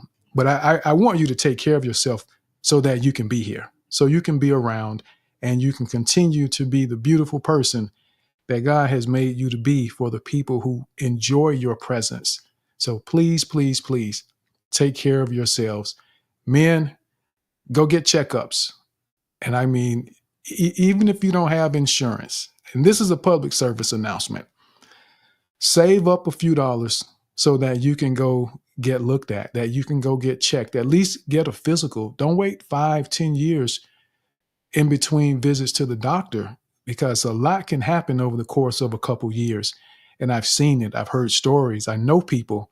And I want you all to be here. And I want you to at least do your part to try to make sure that you are living the best life that you can. So men, go to the doctor. Go get checked up, because I will go to the doctor. I'm going to get checked. I'm not going to sit around and wait and hope that something isn't, you see something growing on your elbow and you think, oh, it'll fall off, it'll go away. The world is crazy now. Our food is different. Everything is different. So we aren't living in the same era. Our environment isn't the same that it used to be 25, 30 years ago. Well, for some of you weren't even born back then, but things are so different. So go get checked and take care of yourself, men and women. But I specifically mentioned the men like that. I called out the men because men tend to not go to the doctor. I don't know if it's being macho or if they're afraid, whatever it may be, but go get checked, because your people need you to be around as long as you can. At least do your part. Brenda, go ahead. I guess Katie had a follow-up and then I'll go. Okay. It's only 2 seconds, and thank you. But Tim, you get me really emotional with this, and because you're so right. And I really do genuinely have tears in my eyes, Tim, because what you're saying is so spot on. So please, everybody, just go get checked. If you need any help, there's always multiple different avenues one can go down, but your health is wealth. And I know that from firsthand experience. I'm poorly myself, but I won't let it define me, because I'm unbreakable, as Sia would say. But no, it's so important. We're not indestructible, and just check everything out. So thank you. And Tim, honestly, like, I literally have tears in my eyes, for real life. Thank you for being the wonderful, great human that you are. I didn't want to derail your space or what have you, but thank you for just being you and sharing that. Thank you, Katie. Thank you so much.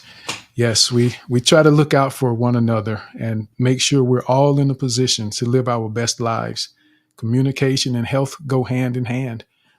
Brenda, go ahead. Okay, we are not going to continue to derail the space any longer after this particular comment. And that is, I would love to meet another couch potato.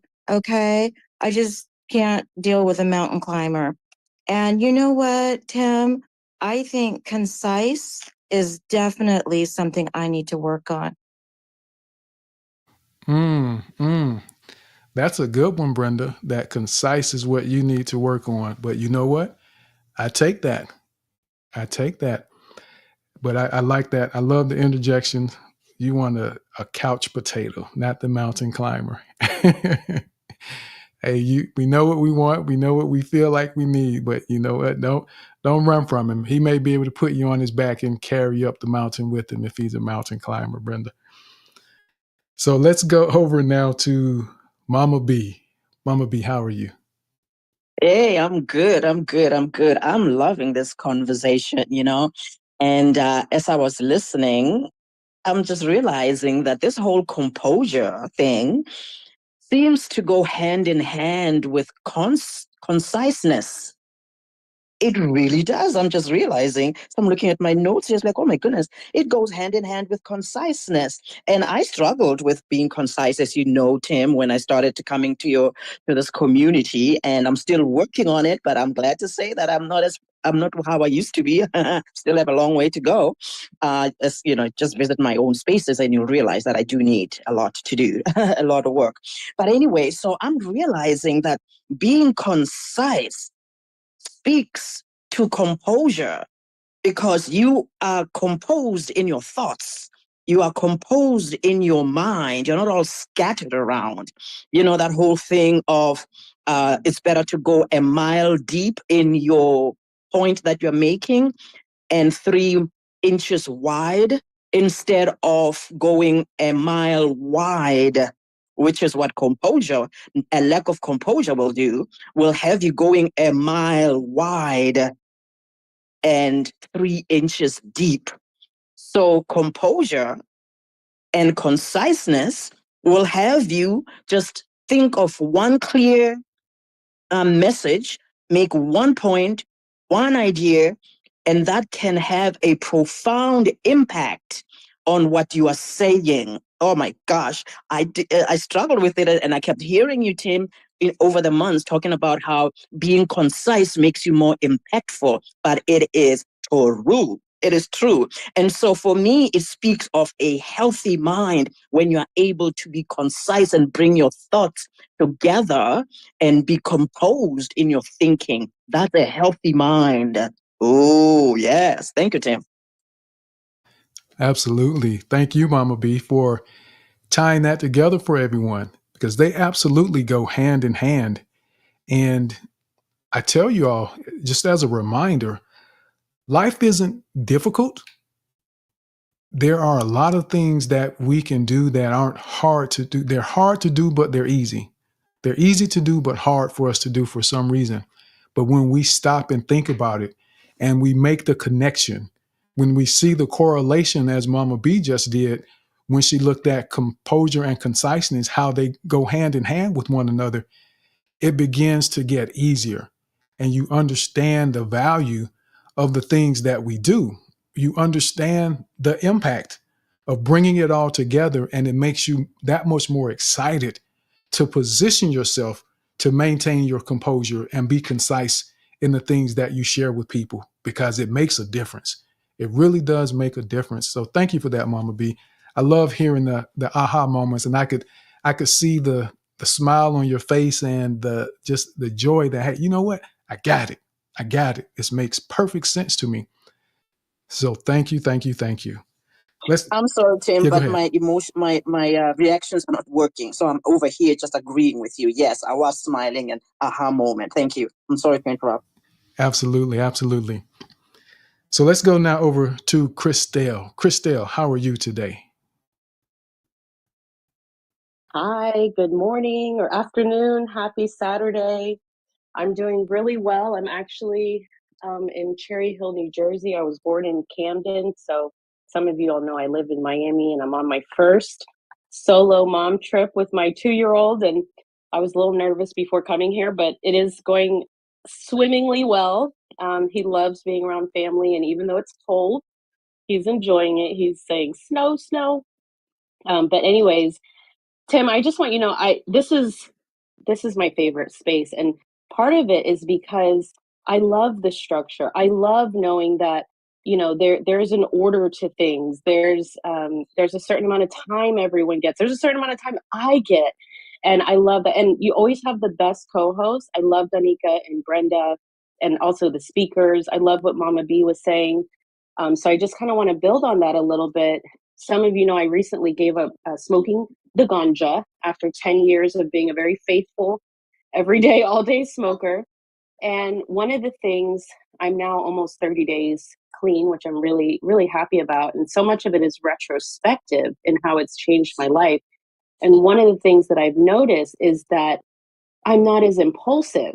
And so that comes with the composure, right? It's very difficult to maintain your composure when you're dealing with impulsivity. So even in spaces, it was like I would have something I wanted to say, but then someone would say something. So now my mind is thinking about what they're saying, and I'm like, impulsive, and I would even come off the mic and interrupt more or take more than my time to speak. And it's just something. So I really resonated with what Mama B said, because when you do have that composure, and for me, it's that lack of impulsivity now. Not to say that I don't still have the impulsive nature, but I'm learning to compose myself and be aware that I'm being impulsive. So it's not like it just goes away. It's that there's that pause there, that awareness there. And then with that, I am able to be more concise. So I just love how we're bringing, the teacher in me loves how we bridge these thoughts together, because it's so true. With the awareness of my impulsive nature, I'm able to maintain more composure, and then it allows me to be more concise. And back in the day when I was in these spaces, when that chime came, I was like, oh my goodness, I'm on a train that I don't know how to stop. But now here we go. I'm ending, hopefully right on time. So thank you so much, Tim Brown, for your work in the community. I just love this space so much. And thank you, everyone else. Thank you, Christelle, for that.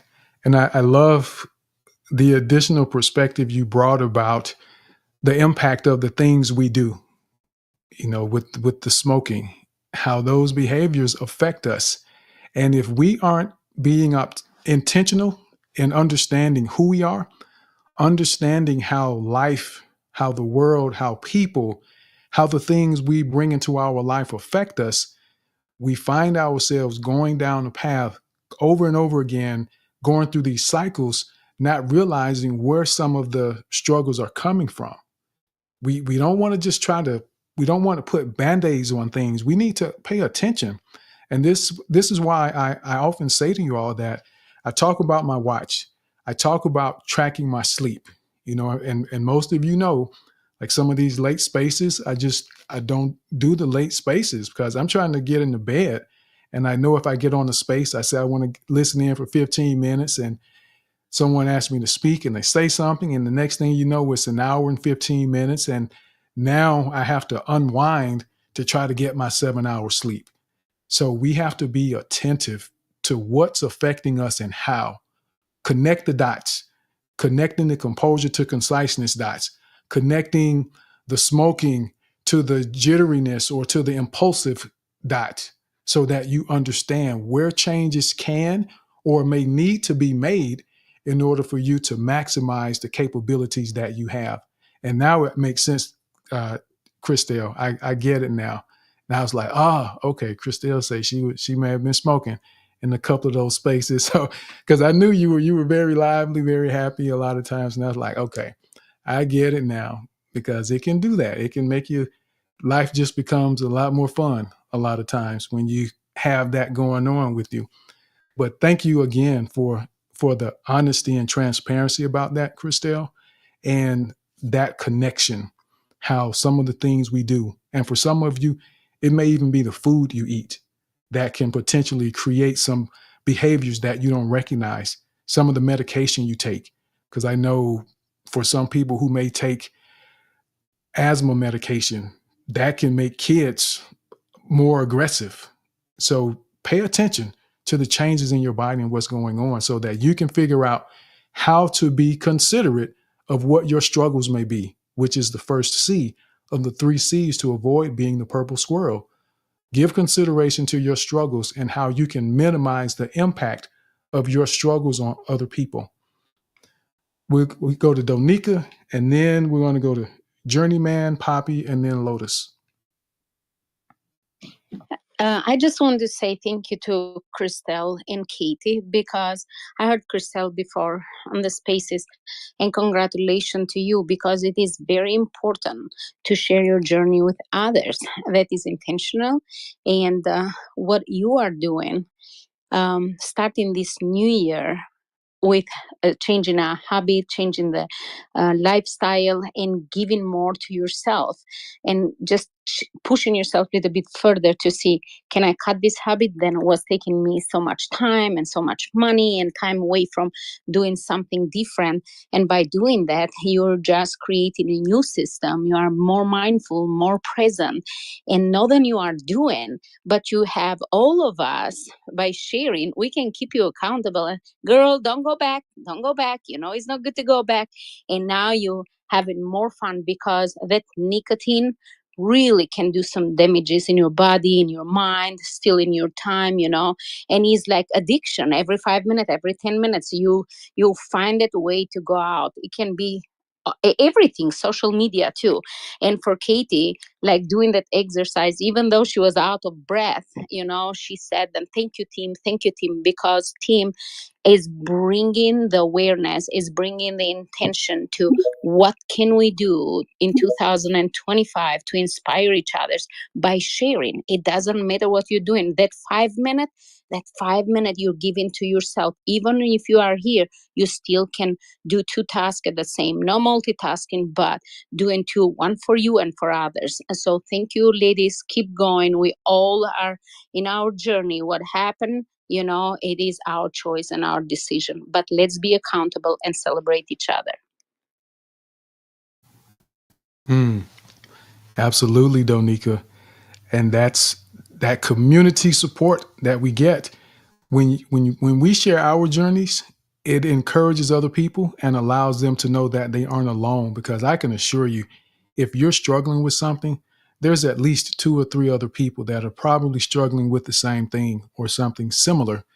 And remember that when you have the ability to overcome and share the pain or struggles of your past, it can become the power and restoration for someone else's presence, or else for someone else's present, for their present time, because they get to know that it's possible. And it reminds them to keep pushing and to not give up, because here's someone that is an example that I can get better and that I can overcome this thing. So thank you both. And thank you, Donika, again, for the additional encouragement for them and the reminder of that, because that's what we're trying to do here, is encourage one another to keep going, to keep pushing, to never give up, and to believe in who you are. And as you become more of a confident and effective communicator, you begin to realize that your words have value and that people will listen to the things that you have to say. But that means you prepare yourself so that when you do speak, you're able to add value and contribute in a positive way when you do show up.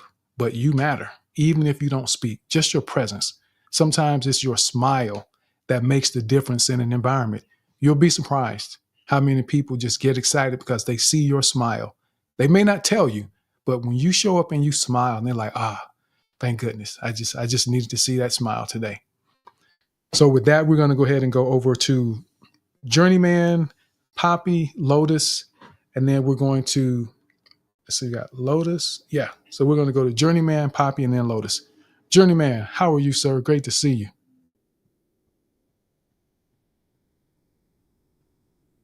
Which of the 3 questions stand out to you? You're muted if you're speaking. You may be having connection issues. So what we'll do then, we'll come back to Journeyman. We'll go over to Poppy, and then we'll try Journeyman after that. Poppy, how are you, sir? Abraham. I am blessed and highly favored. Tim, Mr. Brown, Donica, Brenda, all the speakers and everyone in the space. It's been wonderful just listening here, just basking, recuperating, and rejuvenating for my space at 3 o'clock. I would like to cover the 3 C's in the form of a testimony. When I first met Mr. Brown, I was pitching an idea to investors. He took the time out and was very considerate in helping me to structure my pitch. Live and in real time. His help has helped me to be laser focused. Since that day, his composure and his precise and conciseness to the point is continuously rubbing off on me. Every day when I'm in space, conducting space, I would ask myself in real time, how would Tim go about this? Thank you, Tim, for all you're giving to each and every one of us. You're a blessing. Thank you, sir. I appreciate that, Poppy. I really do. And that's one of my, I guess I won't say guilty pleasures. People say guilty pleasure, but that's something that I enjoy about this, doing the space and having these interactions with all of you, because I get to hear those types of stories. And we never know when or how we're going to impact someone's life. We don't know how far reaching it can be. And I try to remind you all as often as possible without you feeling like you have me sitting on your shoulder, is that our words matter. And the words you say could potentially literally save someone's life, or they could change someone's life for generations to come. So become more confident, more comfortable with who you are. Share the value that you have to share, because you never know. And what may seem simple to you may be life changing for someone else, because it's something that they've never heard before, never experienced before. You just never know. And it doesn't take much. So thank you for sharing that, Poppy. And I'm thrilled and grateful to know that has had that impact on you. And I'm just trying to be a servant. I'm trying to be a servant. And when we have a servant's heart, it makes it a lot easier for us to do things that are going to be beneficial for other people. And that's part of my consideration. That's a big part of my composure. And that's also a big part of my conciseness, because I know my consideration and my composure serves as an example for other people to see, because people are always watching us. They're always watching us, especially when we open our mouth and proclaim to be something or proclaim to know something. People are watching to verify and validate the words that we speak. So always be aware of that. So thank you, Poppy. I appreciate it, sir. So we will go over now to, let me see if Journeyman, he's coming back up. He's having connection issues. So we'll try again. And Journeyman, are you able to speak now? Yeah, can you hear me, Tim? Yes, I can hear you now. I know Oh, there we go. sometimes the technology fails us.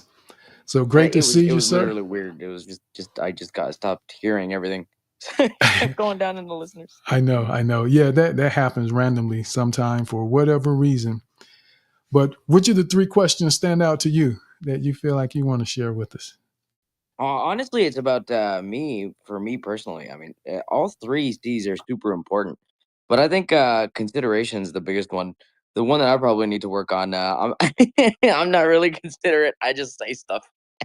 You know? So I think all three are super important, but when you're considerate in your conversations, it means you're actively listening and kind of empathizing with others. You really have to just acknowledge people's feelings and perspectives if they differ from your own before you have a conversation or a debate with somebody anyways, because they just want to be heard, right? People just want to feel heard and have their perspectives listened to. And if you could do that for somebody, that approach will just kind of foster some sort of mutual respect and understanding, and it'll make your interaction just more meaningful, because then you can put your own take into whatever you're talking about and have a clear, concise, you know, and a composed conversation or a debate on whatever it is that you want to say, right? And you'll be able to have other people listen to your point more effectively because you made them feel heard or understood, just in general. So I think consideration is probably the biggest thing that ties conciseness and composure together, because if you're considerate, then you have the state of mind to be able to just be a little bit more composed and a little bit more concise, and strive to have that communication, which not only just improves your personal and professional interaction, but also contributes to a more understanding and efficient society, because we all communicate. So I think that's super important. Totally agree. And I love, again, and you see how, as we listen, as we see how other people perceive what has been shared in conversation. So now Journeyman ties them all three together. He sees the connection, the chain and the link between all three, because it requires consideration, being considerate, to know the importance of your composure and why conciseness matters in those interactions with people. It's layers. And we spoke about it a couple weeks ago or a few weeks ago about expanding your expertise. And remember, I mentioned that when we're trying to increase our value, you want to layer your skills. You want to expand them where you find complementary skills that allow you to be able to do more and become that one-stop shop for those layered skills that you have. To be someone that has the ability to edit videos, to be able to write copy, and to be able to do a little bit of design work and bring that all together, that adds value to people. So it's the layering, consideration, composure, and conciseness. They all build upon one another, and they come together to make sure that you aren't that purple squirrel. you're that confident and effective communicator that people appreciate and that they enjoy when you show up, because they know when you do decide to open your mouth, it's probably going to be something that's very well thought out and impactful that they can actually use, and not just a bunch of fluff because you want to hear yourself speak. So thank you for that journey, man. Great to see you, sir. And let's go now over to, so we have Lotus. Yes, Lotus's hand is up. Go ahead, Lotus. And then we'll go to PO, to Gemini. Yes. Jimin and Nanya. Okay, sorry about that, Lotus. Go ahead. Okay, thank you. What I wanted to share is about, came to my head a question that might help us all, What makes me focus? That's a question, because here is the thing. When I do something, I'm not into it, I'm not going to focus. Whatever that thing is. Yeah. So for me, focusing needs alignment inside the person. So you have your heart and your mind aligned together about what you're doing, so you can focus. That's the complete focus when it happens. Like you say now, you're doing spaces, Danica, and all the lovely people who are sharing their knowledge and experiences, and every speaker. This is alignment, because you're doing something you love and you're sharing it with management from the mind.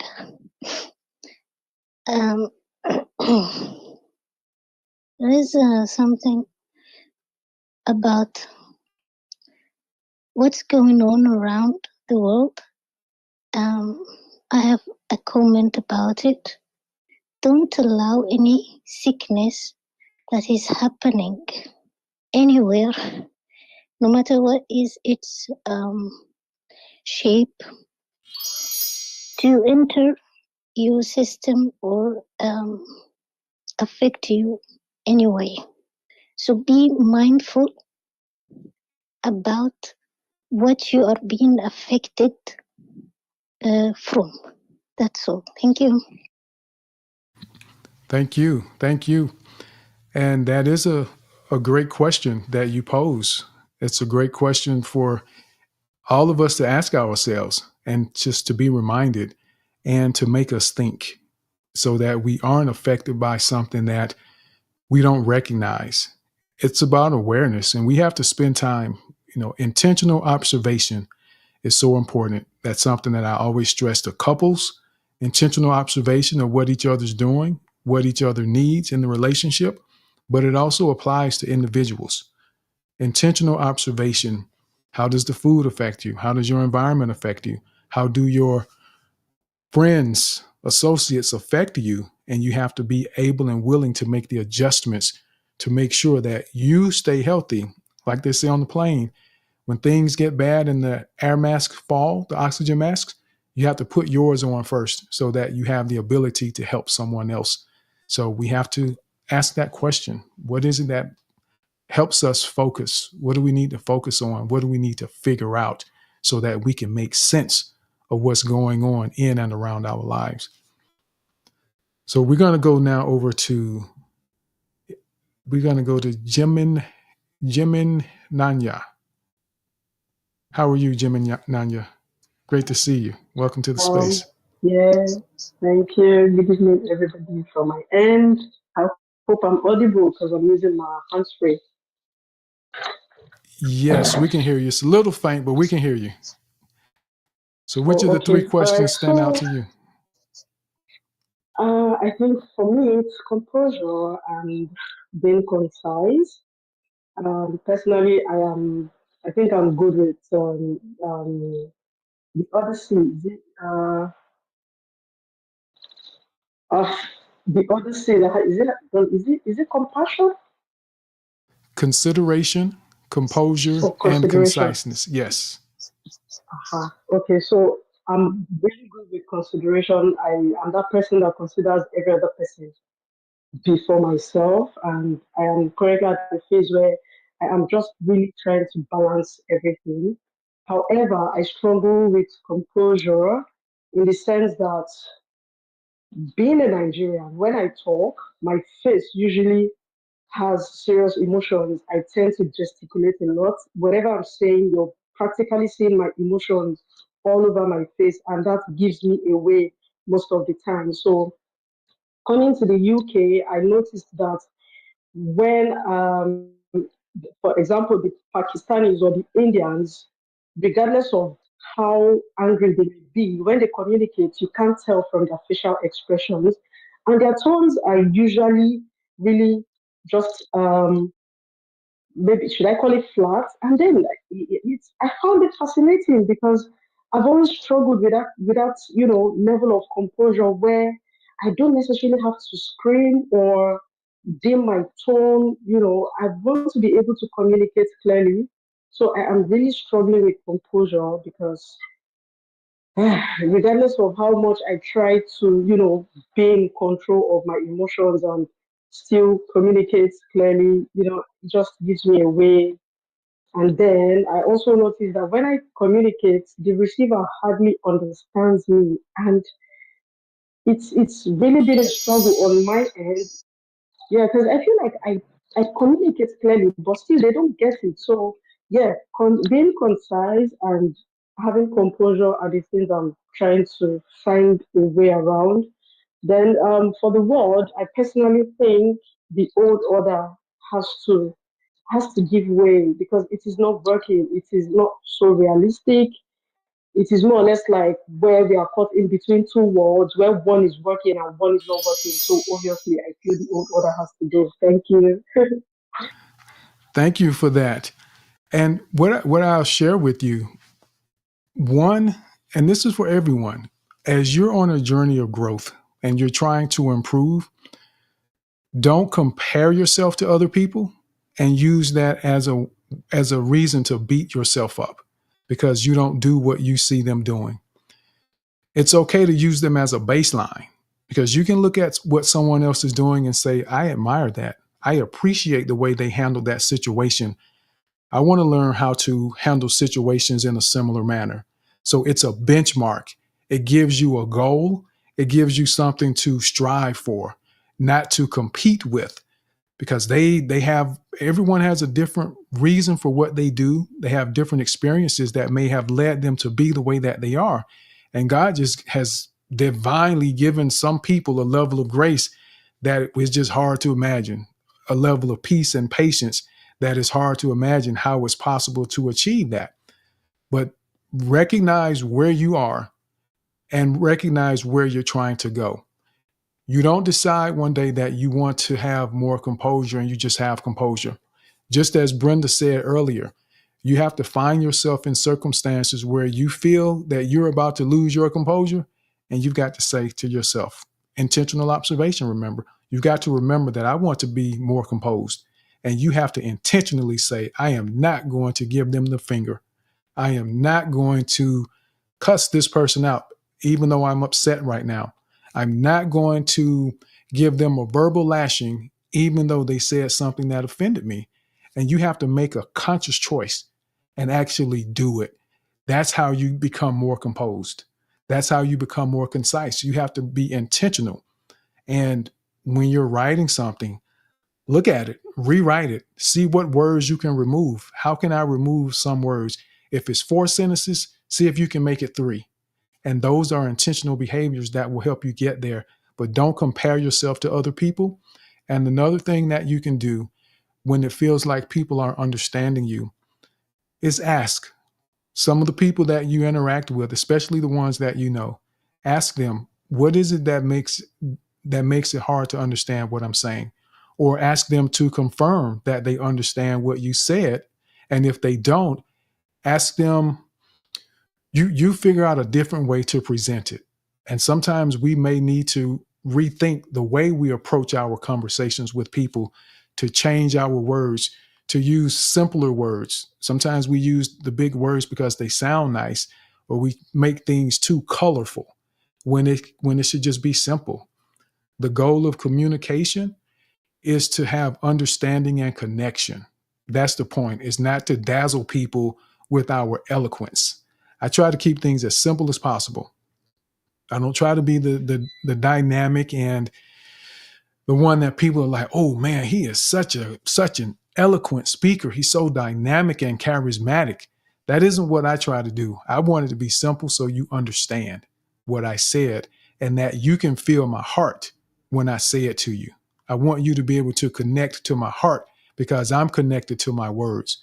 And that's what's most important when you're speaking to people. But ask them, just ask some folks, and they will be able to help you understand how you can do things differently and change your approach a little bit. That isn't changing who you are. That's refining who you are so that you can be a better you, to be more impactful for other people when you interact with them. And that's making sure you're not being a purple squirrel in their life.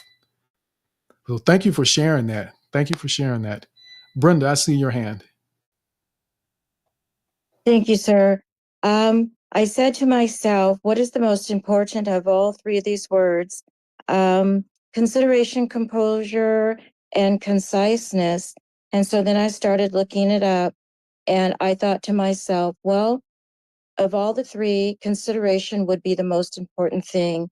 And of course, Grok agreed with me if I needed to rank these things of importance, because I want to also say that if you have consideration and no compassion, that doesn't work, and vice versa. So, consideration without composure might lead to overthinking and indecisiveness. And I'm reading this. And the next one says, composure without consideration might lead one to seem detached or unconcerning. So this is really real talk. We need to be able to be considerate. And I really think it does start with consideration first. And everything else falls into place. I love that. And that's putting the pieces together. That's the type of thinking that needs to go into our processing situations that we find ourselves in. When we have exchanges with people, it's very easy to hear someone say something, and based on how we feel when we hear what they said, we form an opinion, and then our emotions begin to kick in. But composure leads us after we've considered. I love that, Brenda. We have to take consideration first, which is going to feed everything else that we do, that consideration. And we take that time to be very mindful, very understanding of what's going on around us, the how, the why, the when, all the implications and the possibilities. And this is why I'm so grateful. I'm so grateful that God has given me the ability to take that pause. But I had to practice it though, because I didn't always have it. And it took practice. It took me being intentional to be able to force myself that if I hear something that makes me wonder or question, to pause for a minute, to keep listening, because they may give you the answer if you just wait for a minute instead of jumping in trying to correct them or challenge something they said. And I've learned that if we just wait and listen, give it some time, people will usually give us the answer because they just may not have learned to be concise yet. And this is one of the beauties of conciseness. You don't have to wait for someone to go all the way around the country, the continent, to come back and give you what their actual point is. They know how to say, hey, we're standing right here. I just need from one elbow to the other to give you my point. But when we get there, it just makes things so much more easier. And it allows those interactions to be more impactful. So thank you for sharing that, Brenda. And I want to say thank you to all of you for being here as I want to see, it's 1:14. So we are making great time today. I'm so excited. I feel like we were very efficient today. So I want to give everyone a hand. Like I said, celebrate the victories, big and small. They all matter because every win that you have is part of the track record of successes that allow you to become more confident and effective communicators. So I like to acknowledge every win that we have because they matter. Go ahead, Brenda. Quick song. It feels like the first time. It feels like the very first time. Okay. There we go. And I think I feel like I did a little better myself as well. I feel like I was a little bit more efficient because I'm working on me. I'm trying to get better as well, everyone. So in real time, you get to watch me try to improve myself, even in the spaces, because I don't have all the answers. I feel like I've got a lot of them, but I don't have them all. And we're all trying to grow together. And when we share those experiences, we share the journey with one another, it makes it easier for us to buy into the fact that it's okay to make mistakes. That's why I don't hesitate to point out the things that I do that I did not intend to do. So you know that we all make mistakes. And I know how easy it is that if we have a certain level of esteem for someone, what they do that we admire can seem like it's unattainable, like it isn't possible for us to do it. And I want you to know anything that I may do that you admire, you have the ability to do. It just requires putting in the effort, putting in the time, and doing the work. So I'm trying to show you all that I'm doing the work right along with you so that none of you are afraid to come up here and participate, that you aren't afraid to share your thoughts, that you aren't afraid to do the challenges and expand your comfort zone. Get comfortable being uncomfortable and do the things that you may not have done before because it only makes you better. I'm not afraid of mistakes. I'm not afraid to mess up. Those are opportunities for me to get better because what I've done is I've learned what doesn't work. I learned what not to do next time. So I'm growing even in the mistakes. Take the risks because it works out. It's worth it. So we're gonna go to Grace really quickly. And since we do have some time now, we've got it's 1:16. So we're going to go to Grace really quickly. And then I will go to Brenda and Donika for their final thoughts. It has been lovely to be here. I almost didn't come because I've been a naughty teenager at 64, going in way too many spaces, wanting to, and I'd go in and you know what's been neat? The last week, almost every space I went to, within a few minutes, somebody came in and apologized to the host publicly. And it's powerful. The healing that happens in those rooms. In one room, I waited 5 hours for the mic. And they said, you're next, you're up next. And so keeping our word even when it hurts. Okay, so our response is our responsibility, bottom line. Brenda, I loved it. It all comes down to consideration, being considerate and caring for people. If we don't care for ourselves, if we don't really feel loved, we can't love people well. I'm gonna write, Donica, I love you. You know that, Christelle. I didn't get to hear a lot of the speakers. I kept having to go down and pop up. So tech issues, don't blame the host. They're doing the best they can. In fact, if anything, repost, share, get everybody in here. This is the space that needs to be exploding on X. This is where it happens. This is the gold, y'all. And I have to act in every space like this. Take notes, act like I'm in a class. Have the timers ready. I've been doing that in spaces, teaching some of the spaces how to conduct themselves. And if they want to find me, they're going to have to come in here in some of the safe spaces where they respect people and they show people respect by how they say, can you land your plane? Can you plan your plane? And so I'm going to land my plane by reading what I put in the bubble because I took some notes. And a lot of people don't read the notes in the bubble. Let me see if I can find this. I can't get to it. Help me, Lord. Then I say a prayer and I pause and take a breath because I'm having tech issues wanting to read this to you. And you just got to breathe. And you know what? We do the best we can. And we have to give each other grace and go, you know what? I tried and I did the best I could. And it didn't post. So it went to my profile. I got to pull my other computer up. Okay. Our response is our responsibility. Boom. There we go. Thank you very much for that, Grace. Thank you very much. And I appreciate you posting it so that people are able to go back and see it later for those that may not have had the opportunity to hear you share it. So thank you for that. And what we'll do, we have a moment. So I'll see if Brenda, you have any final thoughts you want to share before we go? And we may not do final thoughts every week, everyone, but it was very efficient today, and I'm proud of all of us today, the way we got through this space. So Brenda, you have some final thought you want to share? Thank you so much for being with us. Donika, it was so nice to fly by your side. Tim, always thank you for the honor, and God bless you all. Thank you. Thank you. Donika. Thank you so much for another great space, and how beautiful it is, this space, to be concise on with the time, to be concise with talking, and to be considerate of other people, time and what they share. And this is a teachable moment. So thank you very much. Have a great Saturday and weekend. Stay safe, stay happy. We are here for each other. Thank you. Absolutely. Thank you. Thank you. Thank you. And just so for those of you that may be interested,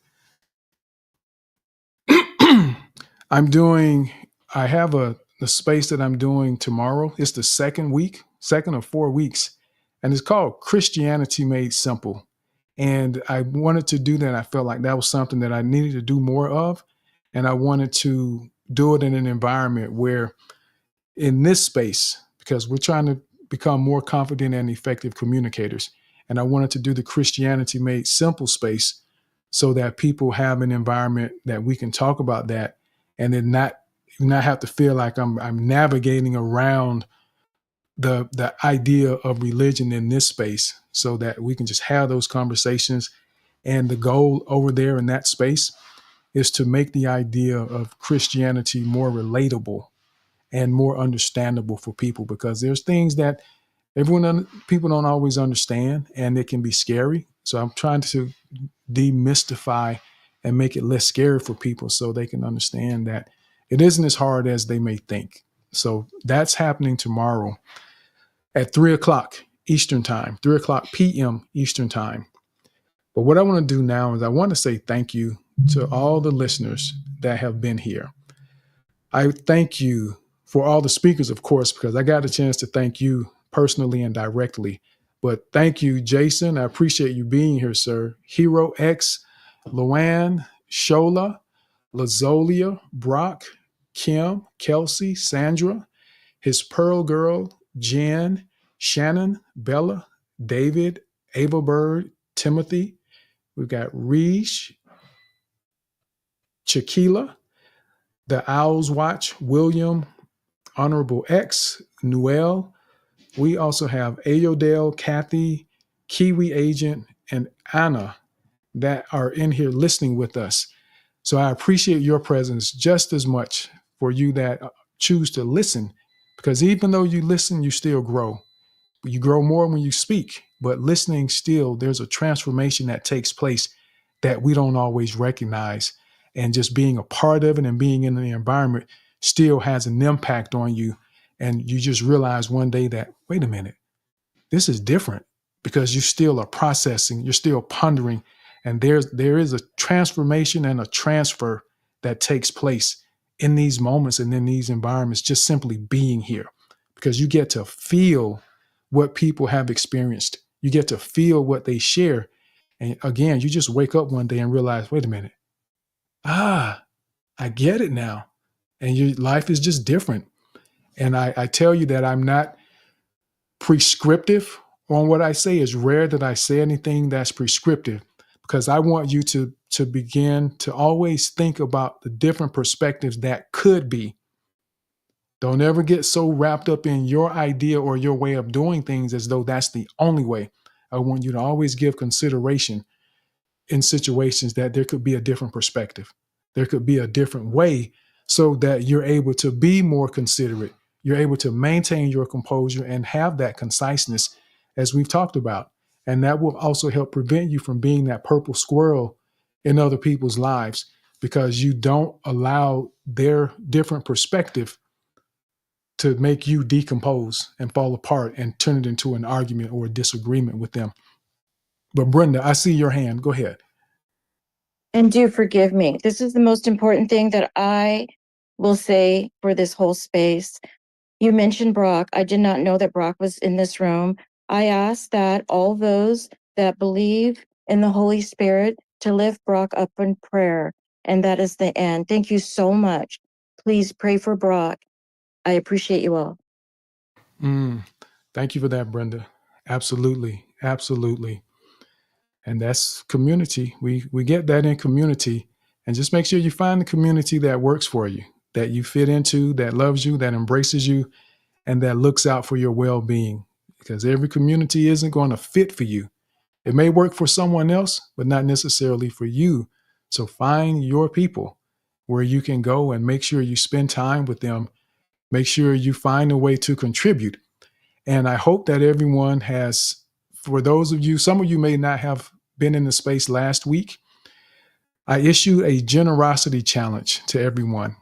And the challenge is that you pick at least one person a month or at least one person every 3 months, and you do something generous for them, whether it's just reaching out and sharing a kind word with them, whether it's buying them a coffee, whether it's offering your service that you provide. If you do some design work, do a flyer for them that they didn't expect. But just pick at least one person a month or a quarter. My goal is to do one a month and to do something generous for them and see how that touches your heart and how it just opens the door for generosity to become a part of who you are. It's our intentional behaviors that shape who we are. And if you make it an intentional behavior, it becomes part of what you do, and it will open the door for other people to do the same for you when you least expect it. And that's something that I'm saying from a prescriptive perspective, that it will absolutely benefit you in your life if you do that. So I hope everyone takes that to heart. And I hope that you have a fantastic rest of the week. And as always, I appreciate your presence here with us. And I hope that you continue growing, keep practicing, and stay blessed, everyone. Thank you for joining today's episode of the Confident Speaking Space. Your contributions as a speaker and your presence listening live or on the replay are greatly appreciated. If you enjoyed the experience and want to show some love, feel free to visit the link on my profile and buy me a coffee. Until we meet again, I pray you have a fantastic week ahead. So be blessed, be safe, and be intentional about becoming a more confident and effective communicator. Let's get it.